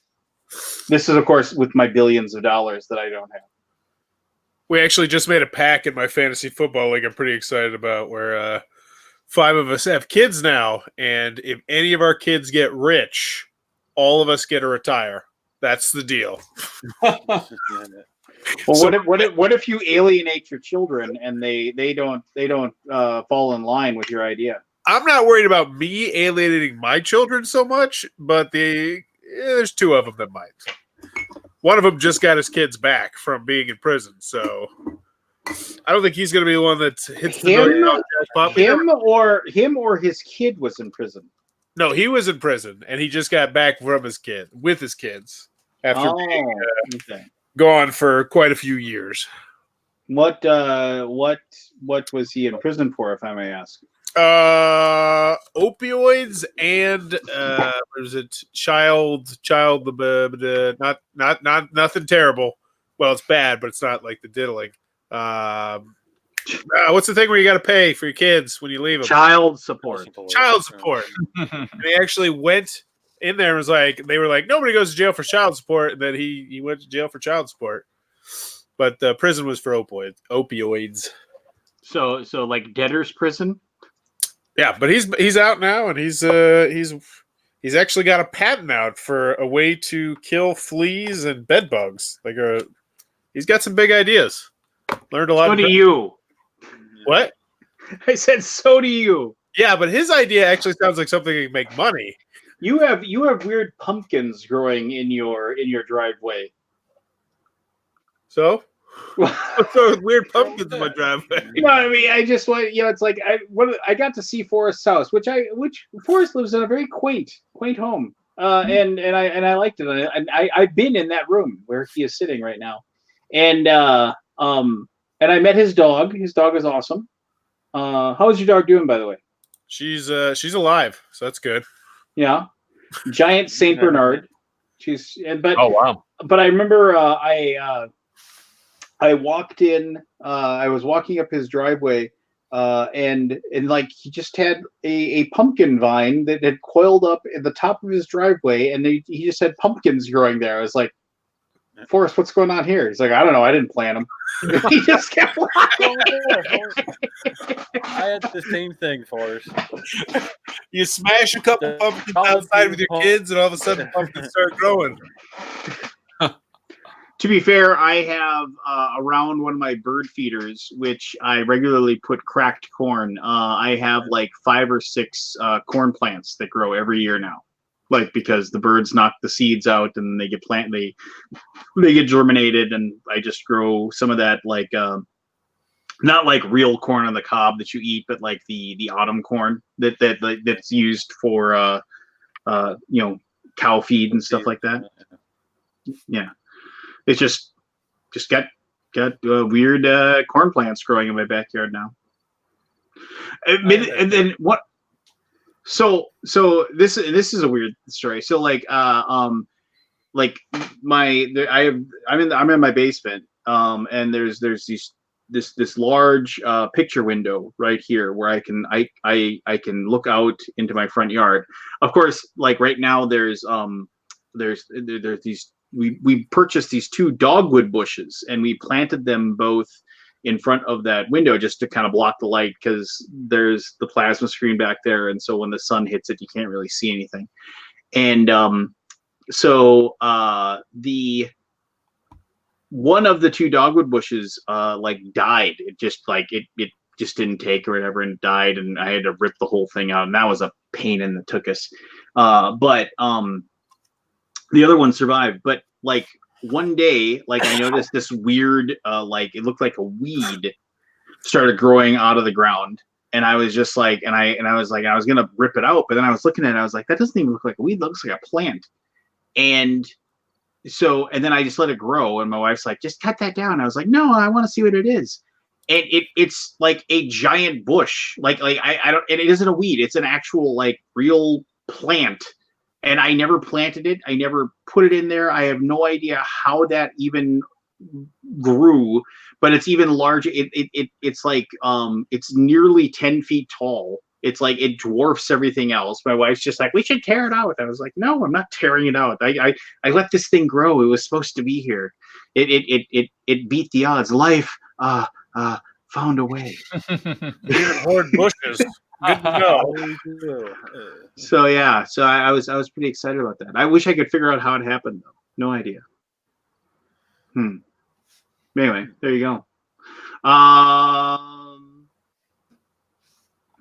Anything else? I mean, are you like excited about anything? I mean, just like in general. I mean, besides, I mean, Spiel's coming up, which will be cool, right? But I mean, Forrest, you're not going to any more conventions, are you? Nope. I'm going to Alliance, and you're going to Alliance Trade Show? Yeah, I think I'm meeting someone from Steve Jackson Games there about doing something for Car Wars, but I'm also going to try and I don't know. You're gonna have another giant plate of nachos. It's pretty lax security. I'll probably just walk in. Yeah, they don't really tend to care. You could just say, "Oh, I know." I mean, you could probably reach out. I have no idea if you. I mean, I told TMG. I said when I left, I was like, if you go to the Alliance Trade Show, Forrest did a bang up awesome job. So, I'm sure if I can reach out and let them know if they want you to help out or whatever at their spot. I know Daniel's going, so. Yeah. There's nachos. I'll definitely be down to help. Yeah. So that was the best part. I was like, I'm fucking out though. What? It's a taco bar. I'm fucking out. Yeah, I remember it. Also, you're like, I remember when you came over and you're like, so much is the beer. It's an open bar for us.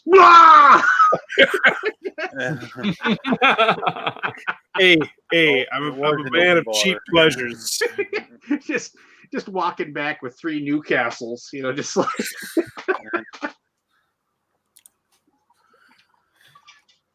The Alliance Trade Show was pretty awesome, though. It was cool being there. Pretty laid back too. It's weird though. I mean, because I'm going to just say this: like the relationship of board game. I find this is something I find weird. So like we're supposed to have a like. Oh, this local game store wants to carry your game. Okay, fine, whatever. And like you hear all these things with local game stores saying they hate Kickstarter and this, that, and the other thing. And somebody once said to me, and I wish I could take credit for this, but I can't. A game publisher once said to me, "Yeah, he's like maybe 25% of game store owners like hate Kickstarter because like it cuts them out of the chain of the money." He's like, but I guarantee you that each and every one of those game store owners had copies of Scythe on their shelf. And they were more than happy to charge people $100 for those and sell them to people. And whenever an expansion comes out, they make sure they have that on their shelf too. He's like, and he's just like, so game store people, they want you to have awesome games because people will buy awesome games and that makes them money. So these trade shows, it's like there's this idea where it's like you're supposed to. This is a long story as always, but just so so I go to this trade show, right? And so we set up and we're like, hey, these are the new games we have coming out. This is why we think you're going to want to carry them, and so on and so forth, right? So great, perfect, wow, awesome. But here's the whole thing. It's like. Game store owners, in my opinion, like very rarely will just buy a game and put it on their shelf unsolicited. Like the vast majority of games, like they have to be like distributors give them, oh, these are the games that are selling right now. And they're like, okay, well then, give me 2 copies of that, 1 copy of this, give me 3 copies of this. So the whole idea of like these game store owners, like going to a trade show and like, oh, hey, these are these awesome games. It's just like, well, I mean, they might have the wherewithal to say something like, well, I can see why, that looks like a cool game. But the vast majority, in my opinion, aren't going to like, yeah, give me 10 copies of that. I'll put it on my shelf. They're going to be like, well, let's wait and see if people actually want that. And especially now with the fact that like so many games come out. And the fact that there's like really no way to filter through them and figure out like which are the ones that like are going to be the ones that like catch a catch on with the audience. I mean, it's like it's just throwing you're throwing stuff out there and you're waiting to see if the spaghetti sticks to the wall. So I'm like, and the thing that really bothered me was like mostly what they were like is either they were asking, what free stuff do you have? And like, because it was just kind of like they were expecting you to just have like games that they could just take and take home with them, and like, you know, either for themselves or for them to put on their like demo shelf or possibly to sell, who for all we know, right? And like, and most of them were like, are you like, and then are you doing a giveaway at the end of the show? And it was just like, no. And like, and then that was like the only time I ever saw like these game store owners getting excited at these trade shows was like at the last day when they were like, okay, does everybody have their ticket? And then they're like reading off, and they were like, you know, winning whatever from these different places. And I just, it's such a weird relationship because the Alliance people like obviously have this relationship with, and I just, that's the other thing too. I think the whole distributor thing is like such a goddamn racket. It's like this goddamn racket that everybody knows exists, but nobody cares enough to try to break it up. Because it's like, oh well, I'm the distributor, and so I know how to get these games from your warehouse to me, and then I handle getting them out to all these game stores. It's like, and I know lots of people have tried to come up with ways that they could like, you know, bust up that thing where like you don't have to pay the distributor any money, right? You know, you somehow, you know, take them out of the equation, so the people that create the game or create the comic or whatever can skip that phase and they can have more of the profit. And Kickstarter is a way that you can do that, right? Because you're not dealing with that person in the middle. But I've always just thought it's just like it's so weird. It's so close to like the old payola scams in some way, right? Where it was like, you know, like they a record like music radio to play songs. And so the songs got more play, and more people listen to them more, and basically saying this song's great, buy this song, that kind of thing. And it's just like, so I mean, in some weird way, Alliance has got to be the same way. I mean, distributors, I shouldn't just say Alliance because there's tons of distributors, right? I mean, there's got to be some way that like that's also the same way. And I just find it so weird that like there's all these like hiccups between, you know, Joe Blow making his worker placement game, and for Joe Blow to get that worker placement game in the hands of the person, you know, or you know, that wants to play the game. And I don't know. I think it's just all a big giant pile of garbage. You know, no, I mean it just is, right? I mean, it's like everybody's like, it's like here's this pie of profit, and everybody wants to get their little chunk of it, right? And I understand that like, you know, like direct sales are like next to impossible to get. You need a game store, right? I mean, you need a place of purchasing, whether it's online or a place that you walk in. But I don't know. It's weird. Well, would it be cheaper without the distributor? I mean, then you have to pay warehousing and shipping and all that. Well, and I do understand that like the distributors do things. I don't think that they're like they're like, you know, this like scheming snidely Whiplash, you know, twisting his mustache. You know, I mean there is a process. They have set up that chain. They have the connections to, you know, hundreds of different retail outlets, and there's a purpose behind it. But I do also think that it is weird that like basically there's like, you know, there's like three big distributors, right? I mean, GTS, Alliance, and ACD. I think those are the three, or maybe I'm missing one. And there's a lot of little ones, right? But I mean, it's just like, it's weird. I just I just think it's like, and everybody always complains about it, but everybody also goes along with it as well. But what do I know? I'm just, yeah, but in the same token, like Fantasy Flight or Asmodee, I guess, tried that a couple years back ago, where, you know, it was retail and it was online at the same price, and people didn't take to that very well, you know. yeah. So, I'm sure no matter what people try to do with that, nobody's going to really know, you know.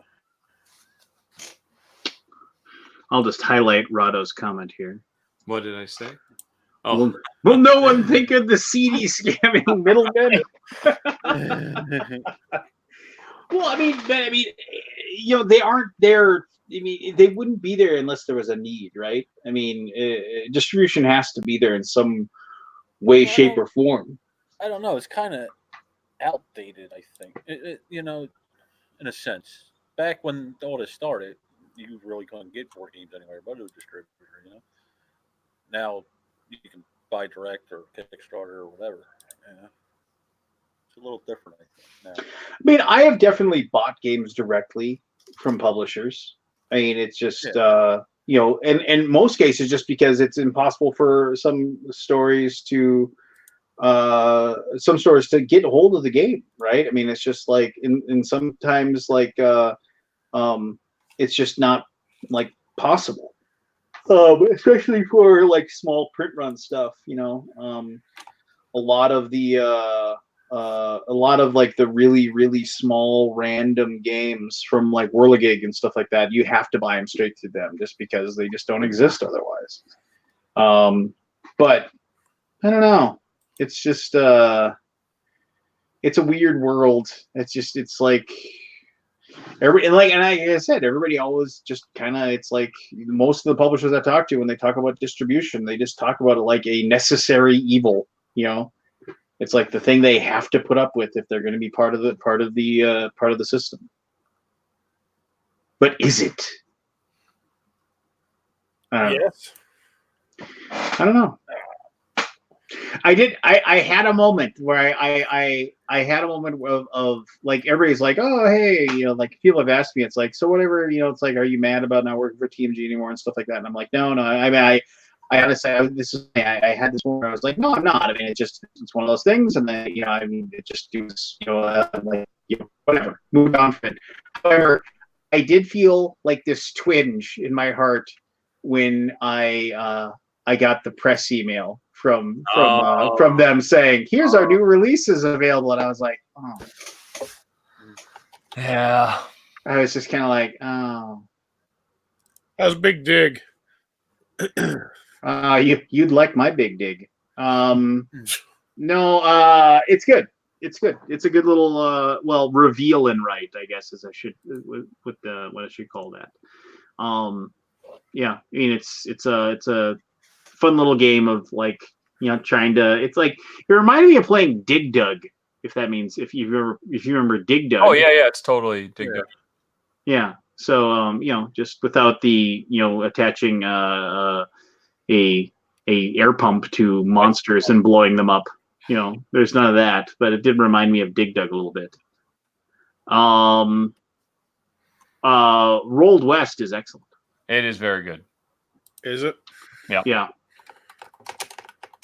Definitely a keeper. Rolled West. And it really, accurately takes Gold West and makes it a roll and write too. It's like, yeah, I played that. Yeah, I have that one. Yeah, I think the reviews of the okay, yeah. What is your number one video, Forrest? Oh, like the one that's been watched more than anything else that you've created. I mean, before your amazing weekend update thing comes out tomorrow. Well, obviously, of course, that one's going to put me on the map. It's either Cut the Rope or NFL Rush Zone, which I don't know. They were close. They were very close for a while.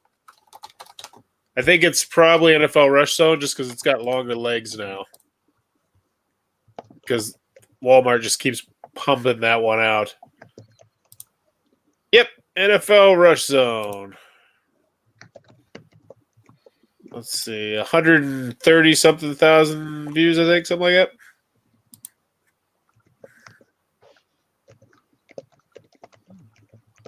And that's probably just because it's NFL. Yeah, and it's just been an evergreen at Walmart just forever. Target. Cut the Rope. I'm not sure how the hell that got so popular. Well, that's because it was that's the app game, right? It was based on the app, or it whatever. was, but it wasn't that popular for like 3 months. Then one day, coincidentally enough, on 420, it just exploded. and then it just never stopped exploding until nobody cared about the app anymore. Like I've said, every once in a while you'll have a video that just gets views and you have no idea how. This ultimately rather forgettable card game called Maha Yoda was this. It's this game that's basically about it's just a card game, but it has a lot to do with Indian religion, and it's got like 75,000 views. I'm like, what? Why? But then it's because Maha Yoda stands for something, and I'm sure maybe people have Googled that, and then because there's obviously a lot of people that are followers of the Hindu faith, and so I'm sure they've seen it, and then they type it in, and they're like, "Whoa, there's a game," and then they go check that out. But yeah, that was like one of those ones that was just weird. That I had no idea that would ever blow up in some way. But there you go with that one.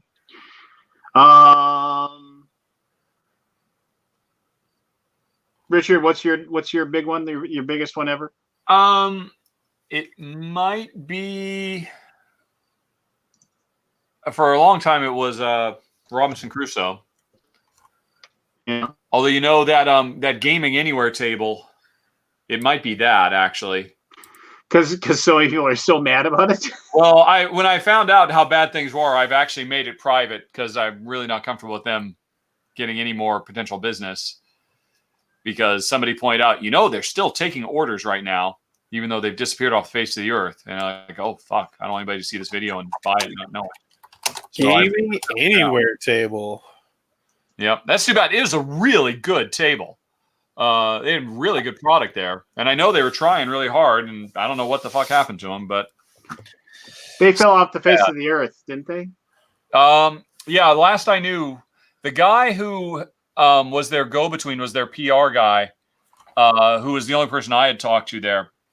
He ultimately left, and he had told me, this was maybe 4 or 5 months ago, that he still had friends who were there, and they were still working on it. And they were all pretty much just working out of the guy's garage now, trying to get it done because it had all imploded on itself. Or he didn't say that. He just said he knew people that were still there, still working on it, but he didn't have high hopes. And that's when I just took the video down, which is too bad. Let's see. I need to go. Oh, I need to go to my freaking old library. God damn it, YouTube. I don't know how to read this stupid new library thing. Yeah. So the last update was on October 30th, 2018.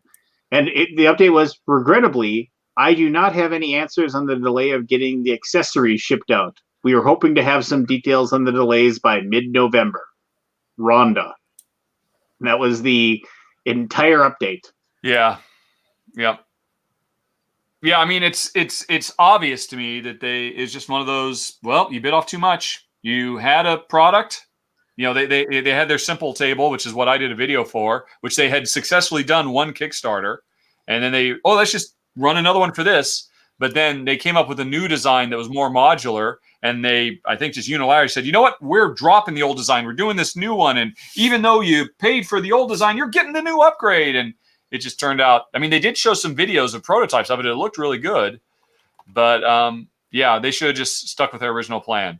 And my biggest one is actually Mage Knight at just under 200,000. And then the Gaming Anywhere table at 185. But that one is now marked as private, so no one can see it anymore, which is too bad. I actually really liked that video. Jen filmed me. We walked around in our Malta apartment, and I took it out in the backyard and put it together. And the dogs were in it. It was a fun video. Fuckers. Hide it. And then Robinson Crusoe is next. And then Terraforming Mars, Caverna, Castles of Burgundy, which I'm so embarrassed about that one because that was when I was still filming with my iPhone.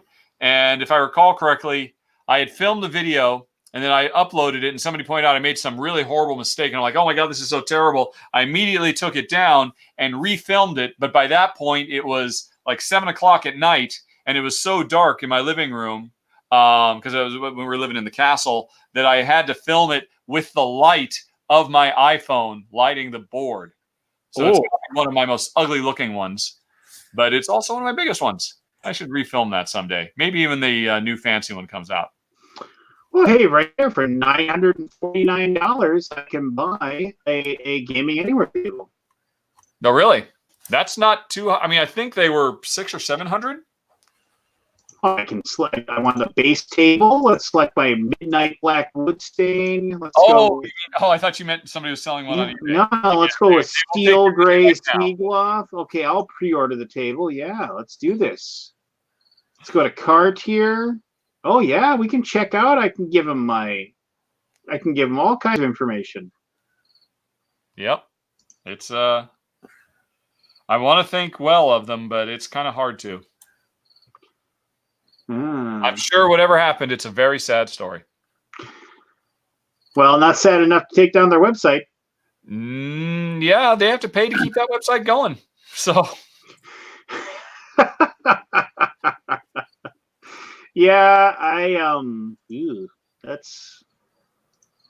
that's horrible. We do not have any this.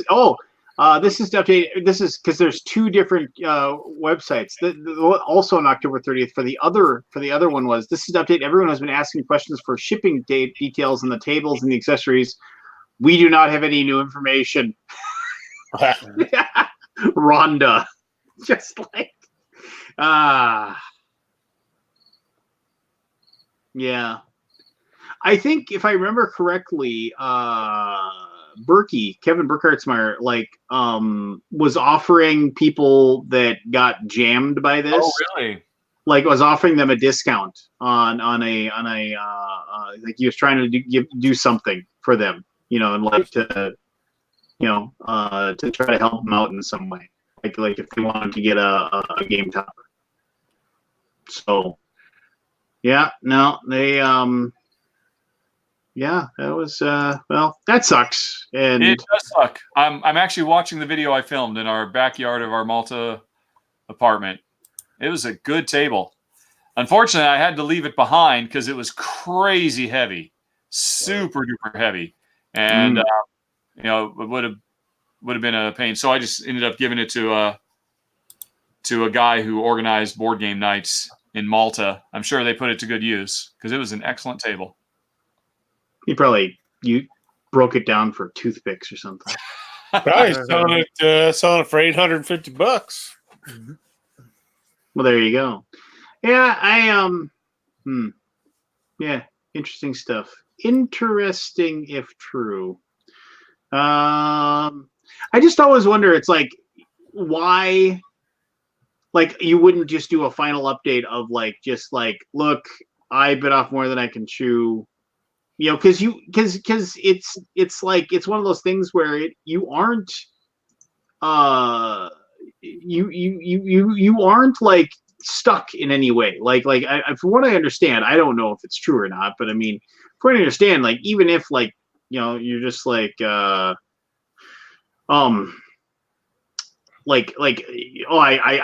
can't, I don't have any money, I can't publish this, you're off the hook. Really like that, right? Because then that makes you more susceptible to lawsuits. Well, I don't know. I mean, maybe, but from what I understand, it's because it's like you're backing an idea on Kickstarter and not backing sure. So they're not obligated. Yeah. I mean, it's otherwise everybody are making money directly on their website and engaging in more standard commerce too. Well, I suppose that you could get jammed on. But I mean, on other things where you don't have that going on, you would think that these people, I mean, admittedly, there's probably a lot to do with having to, say whoopsie doodle, and a lot of humility in that situation. But I mean, I don't know. I mean, wouldn't you just wouldn't you just feel like you have to say something along the lines of, it's like, I am so sorry. I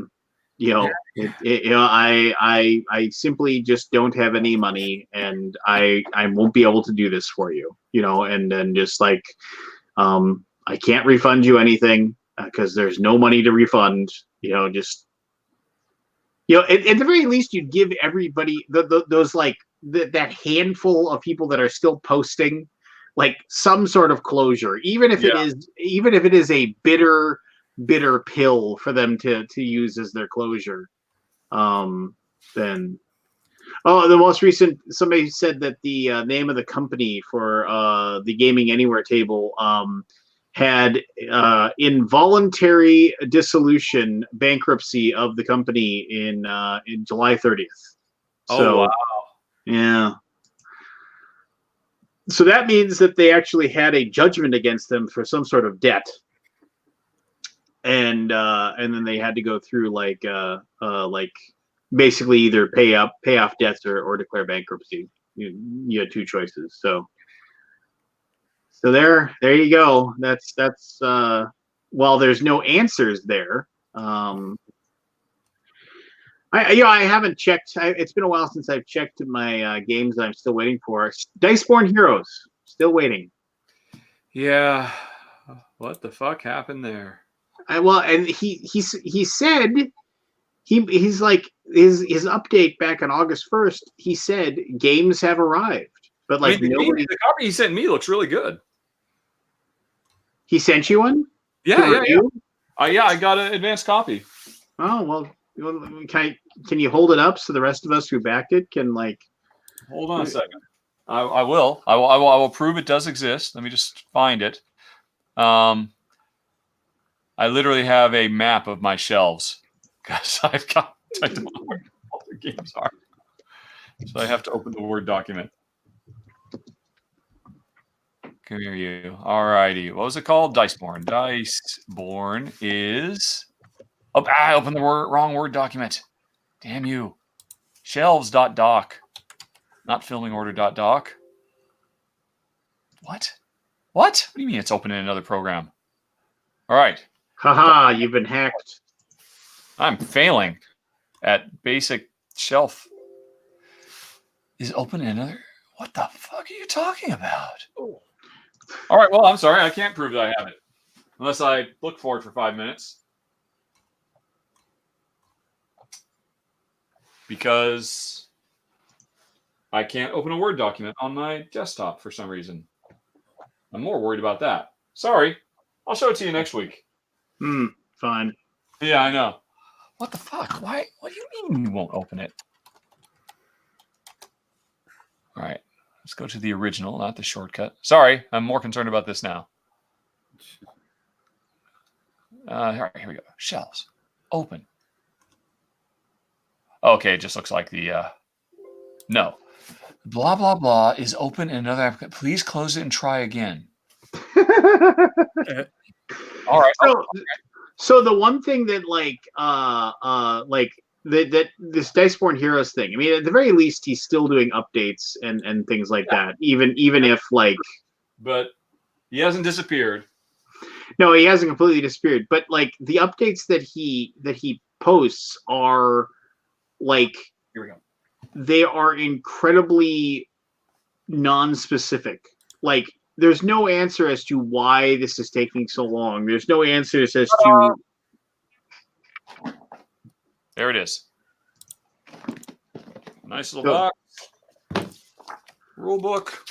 Ooh, looking good. Board. So, did you do a review on that then, or I did it I covered it when it was on Kickstarter. Nice dice. They roll and everything, huh? Yep. They have 6 sides with They are cube. Sir Bob, I used to own about 2,000. I'm down to about 600 now. I'm slowly but surely like liquidating my collection. It's got this little campaign treasure pack. With lots of extra little boxes in it, or decks of cards. Lots of cards. Separate manual for all of that. I mean, I'm sad. I haven't even... Ooh, yeah. Richard Ham's doing unboxing videos, everybody. Not very well, I'm afraid. Yep, lots of stuff. I'm so sorry that I've got it. I am stunned there isn't somebody that isn't just doing unboxing videos for board games. Like, I mean, honestly, You could just call your channel the Daily Board Game Unboxing or something, or just like unboxing games, and it was just be like, and you'd just be like, I mean, honestly, it would be like, oh, and here is so and so, and then you just open up the box. It would be the easiest freaking video channel to make of all time. Yeah, it would get more viewers than most board game channels. Probably would. Yeah, I mean, that's what Forrest should do along with Weekend Update. And as always with my Weekend Update, now we unbox a game, and then just really came for. Yeah. But Kabuki, I want to get my game collection down to about 250. I think that's what I'd like to be at. Now, whether or not that ever happens, I have no idea. So yeah, this is the Diceborn Zero on August 1st said, good news, the games have arrived locally and they are a week early. Early is a word I haven't heard often, so I'm taking this moment to celebrate at my desk. The games are ready to pick up, so I am scrambling to get our pickup and temporary storage situation managed. Ideally, the storage solution won't be needed for the long term. Once we get this figured out, we can start boxing individual orders and updating you on our shipping plans. I would like to thank everyone that helped me get this far. As far, I've had some backers really step up and help out throughout the campaign, and even more so now, as well as everyone who added the expansion to their pledge. I have found some people's messages that got lost in junk mail for some reason, so I'm going through them now. Please have patience if I have missed you earlier. I will go back through and make sure everyone gets updated. I thought about, because he was like trying to get money to help with shipping. And he was just like, so I made this I made this small expansion that you can download a PDF, and I hate playing anything on a PDF. And I was like, also, I'm not giving you any more money. And maybe I'm a jerk for saying so, but I was just like, no, I don't owe you anything else. But anyway, Gen Con next year. As a bunch of you are shuffling through the halls and playing games, I hope you have a blast. I unfortunately cannot attend this year as there's lots being done at the moment. However, I plan on attending next year to make up for it. I am also planning to picking back up the convention circuit in Calgary at FallCon and in Vancouver at Shucks. Those backers who are attending cons and haven't received their game by then will certainly be able to pick them up there September and October, which makes me feel like he has no intention of sending anything soon. And then he then released a new thing, and if you want to, you can buy a new hero and download it and print and play it if you want to. And it's just kind of like, this has taken forever. And I just get the feeling like the game is going to be not worth caring about. I liked it very much, but it will be hard to live up to this weight. I admit that. Yeah, I am. It's just like it sticks out like a sore thumb. Yeah, it's got a big negative, big black eye to overcome. The nice British couple that we gave the prototype to, they actually told me a few months later they really loved it, and they had no reason to say that. I just gave them the prototype, and they were over the moon with it. So that's 2 data points. And you, of course, have played your copy repeatedly. No, I have not. That was the second time I opened it. You'll notice it wasn't in shrink, but all the cards inside were. Fair. No, it's terrible. I was afraid you were going to say his latest update. Good news. Rado got his copy. Yeah. I expect a new video from Rado any day now. If I remember correctly, Tom did a video for it. Really? And yeah, if I he got an early copy as well. Oh. If I'm remembering correctly. However, I don't know if I'm remembering correctly at this point. I think he might not be. I think I remember that. Oh no, you're right. Yeah, he did a daily unboxing back in June. Did he actually review it, or just open the box for all to see? Well, I mean, that's something, right? Yeah.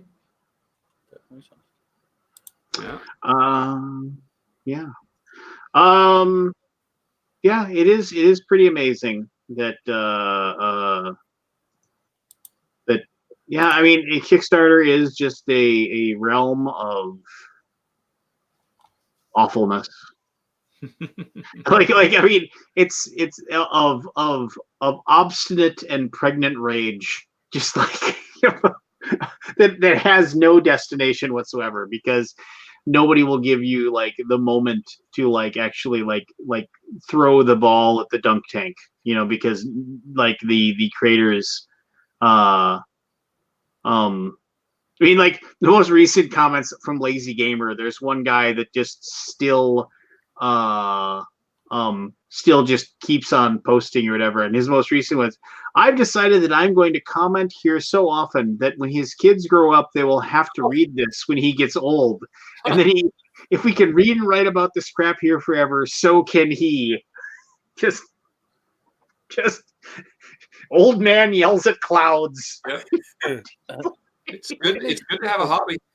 What makes people dwell on shit like that? I don't get that. I have no idea. I mean, and I pledged like, I mean, it was like I gave him like $300 Canadian when I pledged. It was like American, no big deal. Yeah, it was like $1.50 American, but still at the time, I really wanted that half a Subway sandwich. Yeah.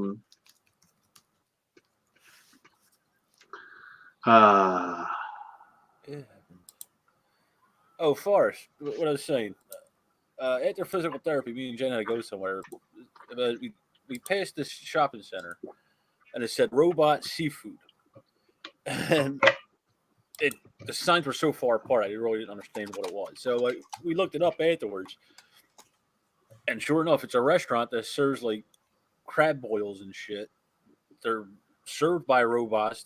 Robots bring them to your table and everything like that. I was shocked to see that here. Yeah. Whoa, that sounds cool.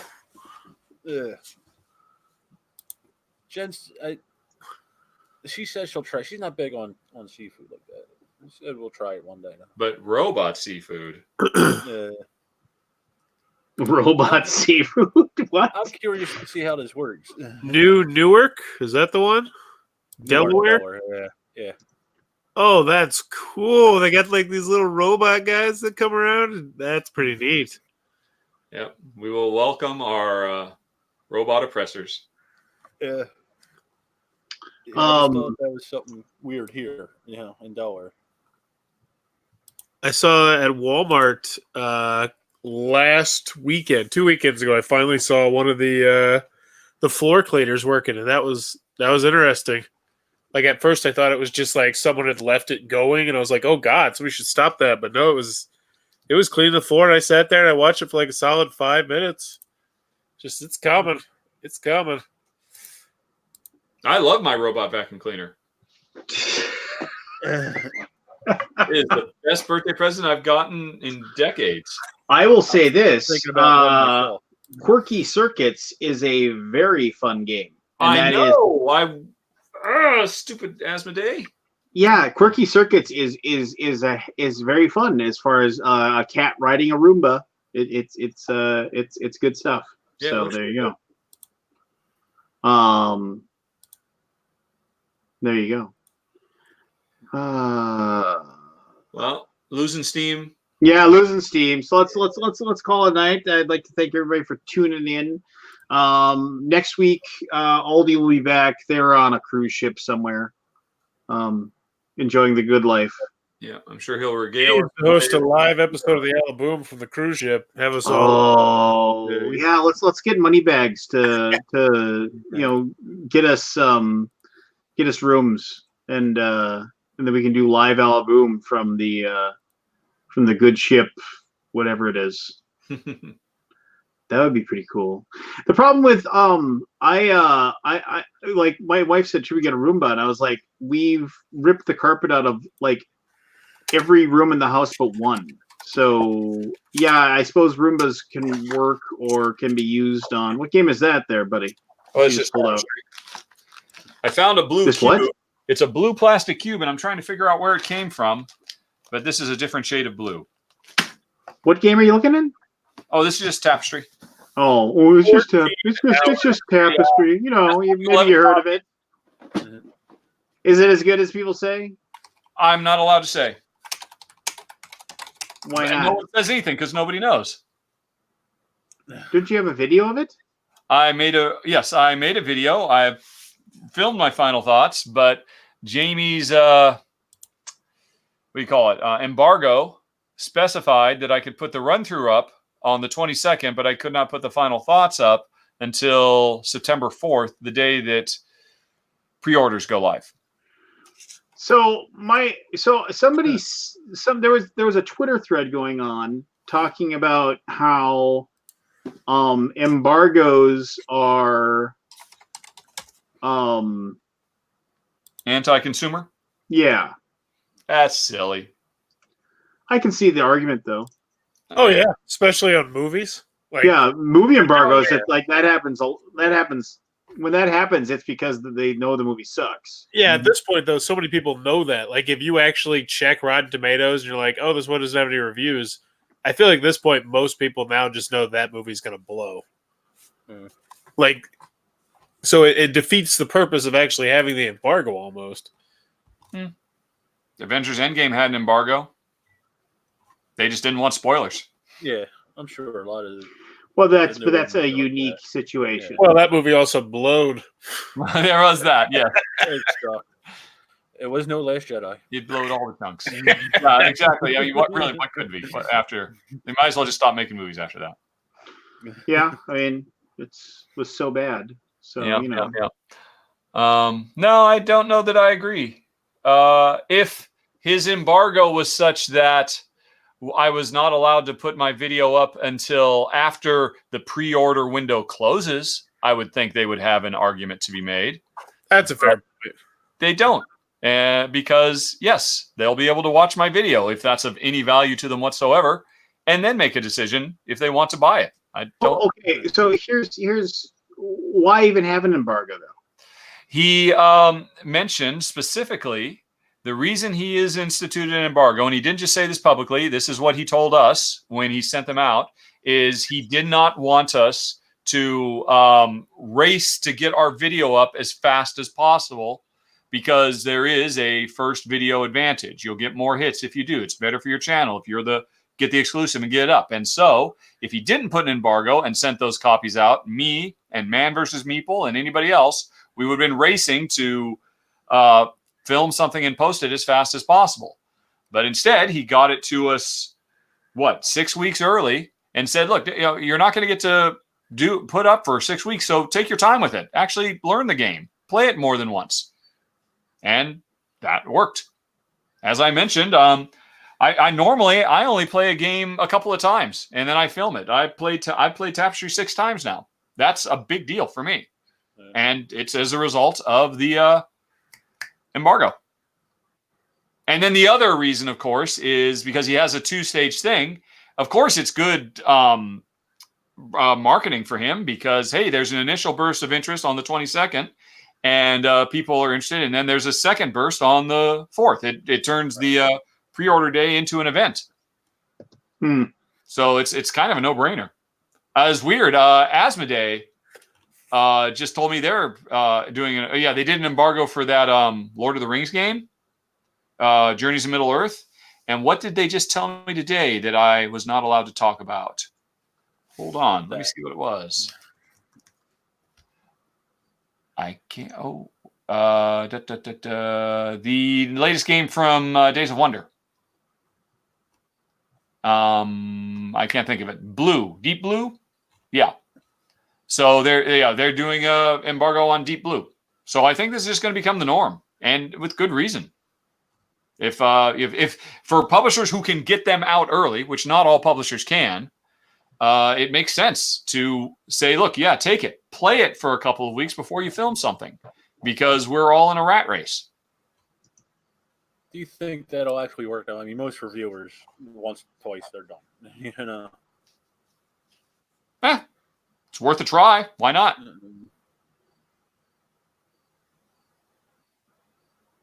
Works for me. Adam Redwoods apparently does not care about the embargo because his rating of 10 He said, "I've played this game in my mind. I use telepathy, and it beats Wingspan and Terraforming Mars by 1,000 times." What? Vital Lacerda is crying because he wished he could design a game like this. Too bad for him. Oh shit! Jamie's such a boss. Everyone else should just quit designing games because there's nothing left to design or play that matter. Just give up playing any board games and just play this one until you die. My rating scale, trademarked, don't copy please, radness appeal, 10 out of 10. Mind-blowing awesomeness, 10 out of 10.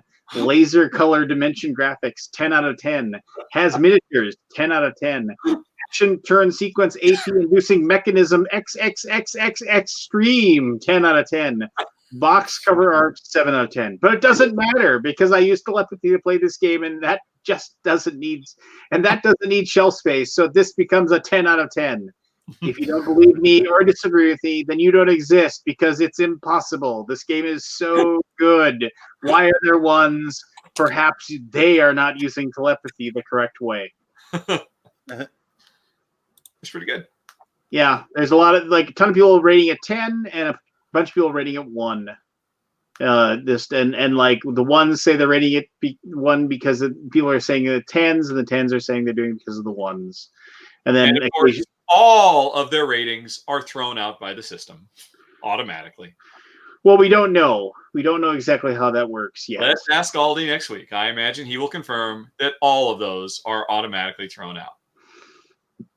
Yeah, but how do they? I mean, I would love to know how that algorithm works. But let's corner him in Glasscock. Well, I have to actually make that Glasscock sign to get them. I have to make one so we can. I was like, we can just use Post-its and put it outside, but no, it has to be like I gotta find some place I can make a placard that says something like honorary Glasscock room or something, and put that by the door. Oh, I thought we should plan a heist. Well, I thought about that too, but I actually okay, this is horrible. I actually had tools and implementations that I was like planning on using last BGG to actually get an official but I would have probably ended up damaging the wall, and I just could a 20-year, like a younger version of me in my early 20s when I had one too many beers, and I would have totally done it. But I was like, this is the same guy. One time I was at a party drinking at my buddy's place, and I kept on looking over. Its statute of limitations is gone, so I can get away with this. I kept on looking across the street at this dry cleaners, which like a place like that still existed like 20 some years ago, and it was Sweeney Cleaners. It was SWEENIE Cleaners, and that was like a big giant sign. And I was looking at, and I sat there looking at the sign. I was sitting there drinking beer, and after like my 12th one, I went over and I was looking at the Sweeney Cleaner sign, and I was just like, I'm gonna get myself a Phillips head screwdriver, and I'm taking this S because this is going to be Weenie Cleaners after tomorrow. And I stole this giant wooden 3.5 foot tall S. And as I was walking back over to my buddy's apartment, the cops showed up. So I quick dashed into the house, ran to the backyard, and heaved that S as far away from the house as I possibly could. And then I walked back in front of the thing, just drinking beer, like, hey, what's going on upstairs? What are you doing? This week on Cops. No. So they I knew just enough. I knew just enough to like get myself into trouble. So like when the cops like pulled me aside, because nobody was ratting me out, and they pulled me aside and they're like, "We knew it was you," and I was like, "I don't even know what you're talking about." I was just like, "I'm just it's like I'm of age. I'm drinking beer. Like last time I checked, that's not illegal." And then they were like, and then they found it. Like they found it in the backyard, and they were just like, "No." And I was like, and then they picked it up and they were shining a flashlight on it, and they were like, "This is horrible." They're like, "Oh, looks like they got some pretty good fingerprints on here." The guy said, "This cop said," and I said, "Wow, how are you gonna tell who stole it and who maybe touched the sign in the years that had been outside that building?" And it's just like, and then he said, "You're lucky we don't run you in." I was like, "Yes, I'm very lucky." And the next day the S was back up, and I was just like, "God dang it!" And I had to steal it. I was gonna steal it again, but I never did. But I do remember for one glorious day, it was weenie cleaners, and I thought that was just the funniest thing I'd ever done in my entire life up to that point, you know. But ultimately, so like I actually like remembered that moment, and then I like fast forward to like I'm sitting there thinking about like 2:00 in the morning, and I wasn't even inebriated at all because I wasn't drinking, and I'm staring at this thing, and I'm like, you know what? I'm just gonna pay some company $25 to make me a sign. and I'll just stick it up on the wall instead of like, you know, local idiot arrested. And that's how you know you're old. Yeah, you're just like, yeah, no. You know, we all did our dumb things when we were young, and then we eventually, you know, after the statute of limitations is done, we decide that we will reveal those things. But no, I give all credit in the world to Jamie. He has carved out a wonderful little section of the board game world, and he is extremely successful, and he deserves every bit of it. So, Come on, you're gonna fall. what? Yeah. What'd you say? Yeah, gonna fall in the chair. Oh. No joke. Oh, okay. We were winding down. But now we're really done. So Yep. we'll be done. Thanks everybody for tuning in. As always, stay tuned next week for something. We got to figure out what day we're going to do our Essen, whatever, like games we care about at Essen.